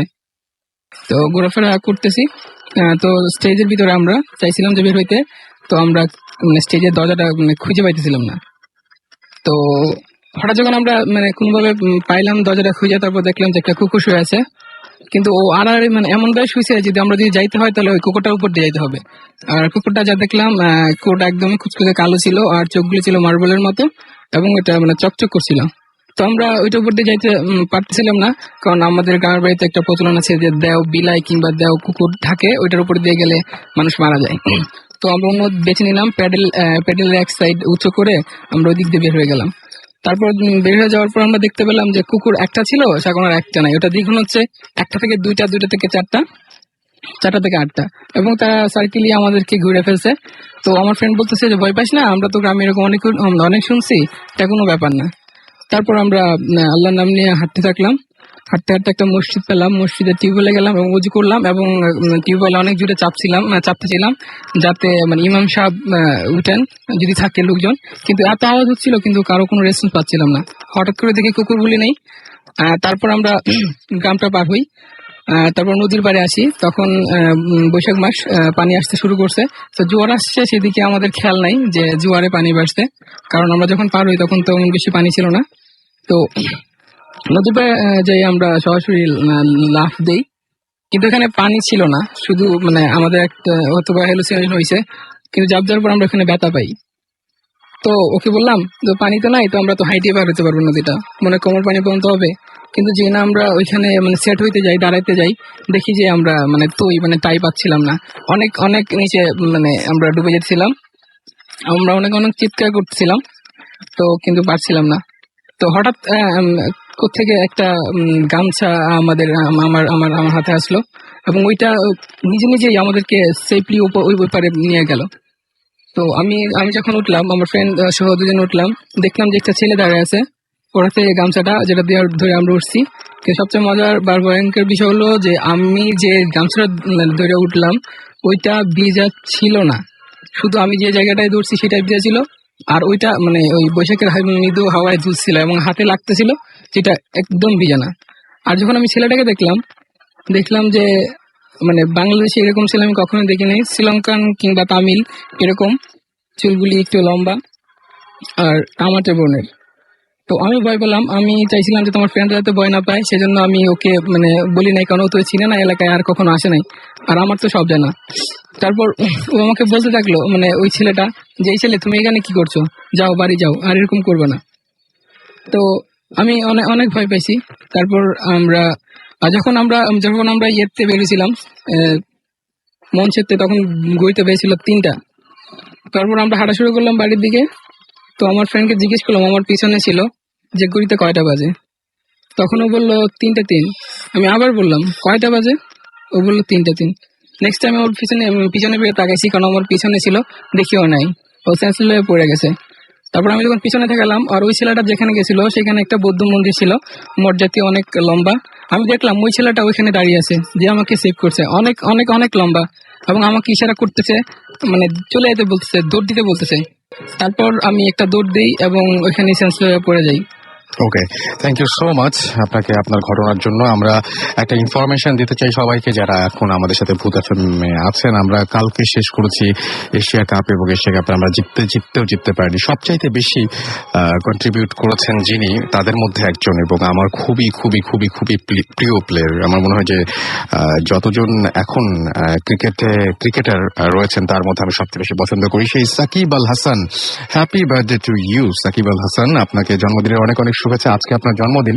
24 মার্চ 1987 সালে জন্ম নেন সাকিব আল হাসান মাগুরা, বাংলাদেশে, এবং তিনি লেফট হ্যান্ডেড একজন ব্যাটসম্যান এবং স্লো লেফট আর্ম অর্থোডক্স বলার, অলরাউন্ডার সবচাইতে বড় কথা, এবং বাংলাদেশ দলের একজন চৌকস খেলোয়াড় তিনি। এবং তাকে আমরা জন্মদিনে অনেক শুভেচ্ছা জানাচ্ছি রেডিও ফুর্তির পক্ষ থেকে, ভূত এফএম এর পক্ষ থেকে, এবং আশা করছি যে আগামী দিনগুলো আপনার জীবনে অনেক সুন্দর হয়ে আসুক, এবং আমাদেরকে, বিশেষ করে বাংলাদেশ টিমকে, বাংলাদেশকে আজকে আপনার এখনো অনেক কিছু দেওয়ার আছে, সেটা যেন আপনি সেখানে যেন আপনি পুরোপুরি সফল হতে পারেন। আপনাকে অনেক অনেক অনেক অনেক শুভেচ্ছা এই দিনে। আর আমার কিছু কিছু SMS রয়েছে, সেই SMS গুলো পড়ে ফেলতে চাই। কলি আমাদের SMS করেছেন, লিখেছেন আমার হাজবেন্ড এবং আমি দুজনে ভূত FM শুনছি, কিন্তু তারপরও আমার খুব ভয় লাগছে। নারায়ণগঞ্জ থেকে তারা SMS করেছেন। পারভেজ আলম গুলশান থেকে SMS করেছেন যে খুব ভালো লাগছে ভূত FM, আমি আসতে চাই কিন্তু কিভাবে আসবো জানলে ভালো হতো, মজার অ্যান্ড ট্রু কিছু ঘটনা বলবো। আপনার আশাটা খুবই সহজ, আপনি আমাকে SMS করতে পারেন, লিখে ফেলুন আপনার আমাদের অ্যাড্রেসটি bhutfm@radiofurti.fm। স্পেলিংটি হচ্ছে BHOOTFM@radiofooRTI.fm। এখানে আপনি নাম, ঠিকানা এবং ফোন নাম্বার সহ আপনার ঘটনা লিখে পাঠান। আশা এবং দীপা আমাদের SMS করেছেন যে এখনই আমাদের সাথে একটি ভয়ের ঘটনা ঘটে গেল। আচ্ছা, এটাও আপনি একইভাবে bhutfm@radiofurti.fm আমাদের ইমেইল করতে পারেন। আমাদেরকে আমসুল আলম প্রিসিলা SMS করেছেন মিরপুর থেকে, please please read my SMS। এবং তিনি আমাদের SMS করে বলেছেন যে এটা প্রথম SMS, আমি পড়ে ফেললাম। আমাদেরকে এছাড়াও কায়নাথ SMS করেছেন, কায়নাথ হিয়াফ লিখেছেন যে ফাহাদ ভাইয়ের ঘটনাটা সত্যি, আমি এরকম ঘটনা আমার দাদুর কাছ থেকে শুনেছি। জয়পাল আমাদের চিটাগাং থেকে লিখেছেন যে ভাই আজকের ভূত FM শুনতে ভালো লাগছে, বাট আপুর কাহিনীগুলো বিন্দাস, প্লিজ আপুকে আর একবার সুযোগ দিন। হ্যাঁ, তিনি আসবেন আর একটু পরে, আবারও তার কাছে যাব। রাসেল ধানমন্ডি থেকে SMS করেছেন, রাসেল ভাই খুব ভয় করছে কারণ আমাদের এলাকায় ইলেকট্রিসিটি নেই। ওকে। নাজু আমাদের SMS করেছেন সিলেট থেকে, ভাই আজকে ঘটনাগুলো শুনতে খুব ভালো লাগছে, বাট আরো ভালো লাগতো যদি আমার SMS-টা পড়তেন। আপনার SMS পড়ে ফেলেছি, ইনশাআল্লাহ পরবর্তীতে আপনার আরো ভালো লাগবে। উৎপল এবং ইন্দ্রাণী আমাদের ফার্মগেট থেকে SMS করেছেন, রাসেল ভাই কেমন আছেন? আমরা 21 জন একসাথে ভূত FM শুনছি, আজকের ভূত FM খুব ভালো লাগছে। থ্যাংক ইউ আপনাদেরকে আমাদের সঙ্গে থাকার জন্য, 21 জনকে অনেক অনেক ধন্যবাদ। আমাদেরকে AR রোহিত SMS করেছেন ঢাকা ইম্পেরিয়াল কলেজ থেকে, ভাইয়া আজকে আমাদের টাইগার সাকিব আল হাসানের বার্থডে। আচ্ছা, আমি একটু আগে উইশ করেছি, থ্যাংক ইউ আমাদের ইনফর্ম করার জন্য। আবেগ লিখেছেন যে আজকের এপিসোডটি ভালোই লাগছে, আজকে আমার গার্লফ্রেন্ডের বার্থডে, প্লিজ উইশ করেন। আচ্ছা, তার নাম হচ্ছে রাইসা। রাইসা, সাকিব আল হাসান এবং আপনার জন্মদিনে একদিনে, আপনি তো বিখ্যাত মানুষ বুঝতেই পারছি, সুতরাং জন্মদিনে অনেক অনেক শুভেচ্ছা। আশা করছি সামনের দিনগুলো অনেক ভালো যাবে। আমরা চলে যাব ঘটনায় আবারও তাসমিয়ার কাছে, প্লিজ আপনার ঘটনা আমাদেরকে শুনিয়ে শোনান। হাই লিসেনার্স, আর আমি সবাইকে অনেক থ্যাংক ইউ দিতে চাচ্ছি যে আমার ঘটনা এত পছন্দ করার জন্য। মানে আমি রাসেল ভাই ভাবছিলাম যে ঘটনা চলে যাবো, থ্যাংক ইউ না দিয়ে থাকতে পারলাম না। No problem. তো ঘটনাটা সেটা হলো গিয়ে, আমি যে ঘটনাটা বলবো সেটা ওই নারকেল গাছ নিয়ে রাসেল ভাই। আপনার নানুর বাসার? হ্যাঁ, আমার নানুর বাসায় ঘটেনি ঘটনাটা, কিন্তু নারকেল গাছ নিয়ে। মানে আমার মামার থেকে শোনা, আর আমার মামা শুনেছে হলো গিয়ে যার সাথে ঘটেছে, ওখানে একটা পানওয়ালা ছিল, মানে পান দোকান, সিগারেট বিক্রি করতো, যে ওনার কাছ থেকে শুনেছে। তো ঘটনাটা হলো গিয়ে, আমি যে রাসেল ভাই বললাম যে 7টা নারকেল গাছ ছিল সিরিয়ালি, আগে পরে একটু করে। ডান পাশে ছিল আমার নানা ভাই বিল্ডিংটা, এর উল্টা দিকে নারকেল গাছগুলো, পাশে ছিল রাস্তা, একটা লম্বা মানে গলি আর কি। তো এরকম সাধারণত আমরা দেখি মানে সিগারেটওয়ালা পানওয়ালারা মানে অনেক রাতের বেলায় দোকান বন্ধ করে, এরকম 1টা-2টা করে। তো আমার মামা কাবির মামা ওর নাম, উনি হলো গিয়ে এরকম প্রায় ওনার থেকে সিগারেট নিত। তো ওই ইয়াতেই আর কি ঘটনাটা শুনে, মানে ওই পানওয়ালার কাছ থেকে। তো ঘটনাটা হলো গিয়ে অনেক আগের ঘটনা, তখন আমার মামা হলো গিয়ে একদম ইয়াং আর কি, ইয়াং ছেলে। সো এরকম পানওয়ালা রাতের বেলায় দোকান বন্ধ করে, রাতের তখন বাজে 2টা কি 2:30 মতো বেজে গেছে ওই দিন। তো দোকান বন্ধ করে ওই গলি দিয়ে যেতে হবে বাসায়, ওর বাসায় যেতে হলে গলি দিয়ে যেতে হবে। তো ওই রাস্তাটা শুরু করলো হাঁটা। তো সবসময় মতো উনি সবসময় এরকম এত দেরি করে দোকান বন্ধ করে না, কিন্তু ওই দিন একটু দেরি হয়ে গিয়েছিল কোনো কাজের জন্য। ওনার একটু হালকা পাতলা মানে ভয় লাগছিল। রাস্তা পুরাই ফাঁকা, কোনো আওয়াজ নেই, সবাই ঘুম, পুরা গলিটা একদম চিপা গলি। হাঁটতে 7টা নারকেল গাছ সিরিয়ালি, 7 নম্বর গাছটা শেষের দিকে এরকম যাচ্ছে। আমরা তো সবাই সোজা তাকিয়ে হাঁটি, তো সোজা তাকিয়ে হাঁটি। তো এরকম তাকিয়ে যাচ্ছে, দেখে যে তার চোখ বরাবর এরকম নিচের থেকে সাধারণ আকৃতির থেকে বেশ বড় আকৃতির একটা রান, গরুর রান আচ্ছা ঝুলছে। তো গরুর রানটা দেখলো, দেখে এখন বলে যে ব্যাপার কি, এত রাত্রেবেলায় নারকেল গাছের সাথে লাগানো একটা গরুর রান। তো ও তাকালো গরুর রানটা কোথা থেকে কে ঝুলায় রাখছে। ওখানে তো অনেক কষের দোকান না, পুরান ঢাকা, তো সবাই যারা থাকে ওরা তো বুঝবেই। তো মনে করছে আচ্ছা ঠিক আছে দেখি। সে তাকালো, তাকিয়ে দেখে গরুর রানটা নারকেল গাছের উপর থেকে ঝুলছে। আর রাসেল ভাই নারকেল গাছ কিন্তু অনেক বড় অনেক হয়। উঁচু হয়, অনেক উঁচু। সে তাকিয়ে দেখে যে এত বড় একটা গরুর রান এই রাতের বেলায়। তো মানে বয়স্ক লোক স্বাভাবিকভাবে তাদের সাহস থাকে, ভয় থাকলেও সাহস খাটায় তারা। সে তাকিয়ে যখন উপরে তাকালো, সাথে সাথে দেখে গরুর রানটা যে ঝুলছে এর পাশে একটা মানে লাল শাড়ি পরা, মানে লাইট, মানে খুব ব্রাইট লাগছে লাল শাড়িটা যে পরে আছে, মানে প্যাঁচানো, মুখ দেখা যাচ্ছে না, ঘুমটা দিয়ে ঢাকা, এরকম বউয়ের মতো করে বসে আছে, হাত পা গুটিয়ে এভাবে একদম নারকেল গাছের উপরে বসে আছে, লাল শাড়ি পরা। এরকম বোঝার চেষ্টা করতেছে যে ব্যাপার কি, রান ঝুলানো, এর একদম উপরে পাশে আবার লাল শাড়ি পরা এরকম বসে আছে। তো ও তাকে দেখতে একদম কয়েক সেকেন্ডের মধ্যে এগুলো হচ্ছে রাসেল ভাই। দেখে যে হাতটা গুটিয়ে বসে আছে, তখন কিন্তু হাতটা দেখে নেই।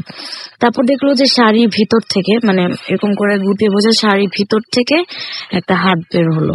আচ্ছা চিকন হাড্ডি হাত, মানে কঙ্কালের হাতগুলো যেরকম চিকন হয় ঠিক ওরকম হাত, কিন্তু কঙ্কালের হাড্ডি না, মানে চামড়া আছে, চামড়া আছে, Right. একদম চিকন কিন্তু ছিলা ছিলা, মানে ছিলে গেছে একটু, কেমন যেন গোস্ত বের হয়ে গেলে যেরকমটা হয় এরকম বের হলো।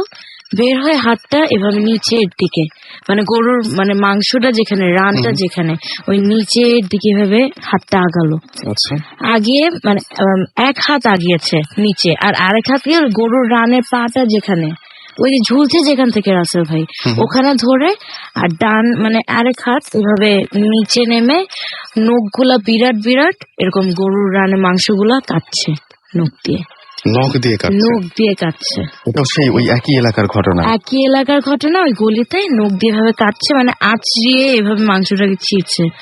ও দেখে, ওকে কিন্তু পানাওয়ালাটাকে কিছু করেনি, ও কিন্তু এগুলো দেখছে, দেখে সাথে সাথে ওখানে মানে সেন্সলেস হয়ে পড়ে গেছে। ও পরে যখন ওর ঘুম ভাঙলো, ওর বাসায় নিজেকে পেয়েছে, পরে যে বাসায় যখন জিজ্ঞেস করলো, ও তো তাকে তখন ওই ফজরের টাইমে সবাই নামাজ পড়তে বের হয়, এলাকার ওরা সবাই চিনে যে এটা তো ওই পানওয়ালা, সবাই নিয়ে বাসায় পৌঁছে দেয়। তো আমার মামা এরকম পানওয়ালার দোকানে যায়, তো গিয়ে যেটা আমি বলবো যে পানওয়ালা মানে এত ভয় পেয়েছে, ওদের দোকান ছেড়ে দিচ্ছে, আর দোকান করবে না রাতে। তো আমার মামা বলে কি হয়েছে মামা, মানে ব্যাপার কি? পরে আমার মামাকে বললো যে মামা এই আর কি ঘটনা আমার সাথে।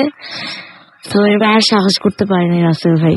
ওকে, আমরা ওনার একটা ঘটনা শুনবো। আপনি ছোট্ট করে নাম বলে একটা ছোট্ট ঘটনা শুনে ফেলি আমরা। কোনো ঘটনা কি আছে এই মুহূর্তে? তাহলে ছোট্ট করে একটা ঘটনা শুনি আমরা। হ্যালো লিসেনার্স, আমি ফাহাদ। রাসেল ভাই থ্যাংক ইউ। ঘটনার জার্নি যেটা হচ্ছে এই লাস্ট একদম মূল জায়গাটা শুনি, যেহেতু হাতে একদম সময় কম, আচ্ছা, আর 2-3 মিনিট আছে। লাস্ট শীতের ঘটনা। আমরা সাতকানিয়া যাচ্ছিলাম ফ্রেন্ডরা মিলে রাতের বেলা, পরের দিন প্রোগ্রাম ছিল। তো ওখানে যেটা হলো, সাতকানিয়ার আগে একটা লোহাগাড়া এলাকা আছে। তো প্রচুর শীত, কুয়াশা, রাস্তা কিছু দেখা যাচ্ছে না, মানে 20 গজ আগে কিছু দেখা যাচ্ছে না, গাড়ি খুব স্লো চালাতে হচ্ছে। তো আমি গাড়ির পিছনে মাঝখানে বসছি, সামনে ড্রাইভার, তার লেফট সাইডে একজন আমার ফ্রেন্ড, পিছনে মাঝখানে আমি, আমার ডানে একজন বামে একজন, আমি মাঝখানে বসা। তো আমি ঘুমাতে পারছি না, রাতে আমি ঘুমাতে পারছি না, তখন 1টা-2টা বাজে। আমি রাস্তার দিকে তাকিয়েছি, খুব কুয়াশা। তো পুরো রাস্তায় এরকম কিছু দূর কুয়াশা থাকে, আবার কিছু দূর খুব ক্লিয়ার। তখন একটু গাড়ি জোরে চালায়, আবার যখন কুয়াশা আসে গাড়ি স্লো। তো লোহাগাড়ের যে এরিয়াটা সামনে, ওখানে আমি শর্ট করে বলতেছি, একদম শর্ট করে, হ্যাঁ, যেহেতু সময় নেই। ওই স্পটে দুই পাশেই কিছু নেই, কোনো বাসা নাই, সব জাস্ট বড় বড় গাছ, জঙ্গল, কোনো বাসা নেই, একদম গুটগুট অন্ধকার, একটা গাড়িও নেই রাস্তায়। আর রাস্তাটা খুব ন্যারো, কিন্তু কক্সবাজার হাইওয়ে রাস্তাটা খুবই ন্যারো। তো ড্রাইভার খুব কেয়ারফুলি চালাচ্ছে, আমি তো রাস্তার দিকেই তাকিয়েছি। হঠাৎ করে দেখলাম যেটা, রাস্তার মাঝখানে যে ডিভাইডার গুলো থাকে, যে সাদা মার্ক করা যেগুলো থাকে, ঠিক ওই বরাবর 8 থেকে 8.5 ফিট উঁচু একটা লম্বা মানুষ পুরা গায়ে সাদা চাদর পেঁচানো, হজের সময় যেরকম এরম পরে ওই টাইপের মাথায়। পরে, হ্যাঁ মাথাও দেখা যাচ্ছে না, আচ্ছা। বুঝতেছি একটু শেপ বোঝা যাচ্ছে, লম্বা চিকন একটা মানুষ রাস্তার মাঝখান দিয়ে ভেসে যাচ্ছে। আমরা যে ডিরেকশনে যাচ্ছি, আপনি যখন বলছিলেন তখন বলছিলেন যে বাঁশের সাথে কাপড় পেঁচিয়ে দিয়ে যেরকম আর হয়, মানে এরকম ধরনের। চড়াটা কিরকম আমি বলি, দুটো বাঁশ যদি একসাথে করে ওটাকে কাপড় দিয়ে পেঁচানো হয়, যেরকম চিকন হয় ওইরকম চিকন, মোটা ছোট না, চিকন কিন্তু খুবই লম্বা। কিন্তু মানুষ যে বোঝা যাচ্ছে, মাথা শেপ বোঝা যাচ্ছে, মাথা একটা শোল্ডার সব বোঝা যাচ্ছে। আর একটা মানুষ রাস্তাতে হাঁটলে একটু তো মুভ হবে, হাতগুলো তো মুভ হবে, এটা কিছু না, জাস্ট ফ্লোট করছে রাস্তার উপর দিয়ে। আর রাস্তার থেকে 6-7 ইঞ্চি উপরে, কোনো পা দেখতে পাচ্ছি না, জাস্ট চাদরগুলো ঝুলছে রাস্তায়, চাদরের কোনা রাস্তায় বাড়ি খাচ্ছে। ড্রাইভার এটা দেখে এমন ভাবে মাঝখান দিয়ে যাচ্ছে, ড্রাইভার বেশি ডানে গেলে আমরা বিপদ। হিট করতেছি গাছে, বেশি বামে গেলেও আমরা খালে পড়তেছি, এরকম অবস্থা। ড্রাইভার অনেকক্ষণ দেখলাম যে হর্ন দিচ্ছে, প্রায় ওটার কাছে কাছাকাছি আসা পর্যন্ত হর্ন দিচ্ছে, ওটা সরে না কিছু না, ওইটা ওর মতো যেতেছে, কোনো মুভ নেই, কোনো কিছু নেই, ওইভাবে ভেসে যাচ্ছে। ড্রাইভার খুব রিস্ক নিয়ে ডান পাশ দিয়ে ওটার গা ঘেঁষে কোন রকম আমরা ক্রস করি ওটাকে। আমি কিছু বলতে, আমি গাড়ির সিট দুই হাতে দুই সিট চেপে মাঝখানে চুপ করে বসে, আমি পিছনে তাকাই না, আমি সিটটা ধরে বসে থাকি। ওটা ক্রস করে যাওয়ার কিছুক্ষণ পরে, 1 মিনিটও যায়নি, গাড়ি স্টার্ট অফ, ওকে চলন্ত গাড়ি টপ করে বন্ধ হয়ে গেছে, জাস্ট লাইক দ্যাট। তো রাসেল ভাই, চলন্ত গাড়ি হঠাৎ করে যদি স্টার্ট বন্ধ হয়ে যায়, ব্রেক কিন্তু কাজ করে না। ওইটাই হচ্ছিল, ব্রেক কাজ করতেছে না, সামনে একটা বাঁক আছে ডান দিকে, গাড়ির স্পিড তখন 60 আপ এরকম কিছু।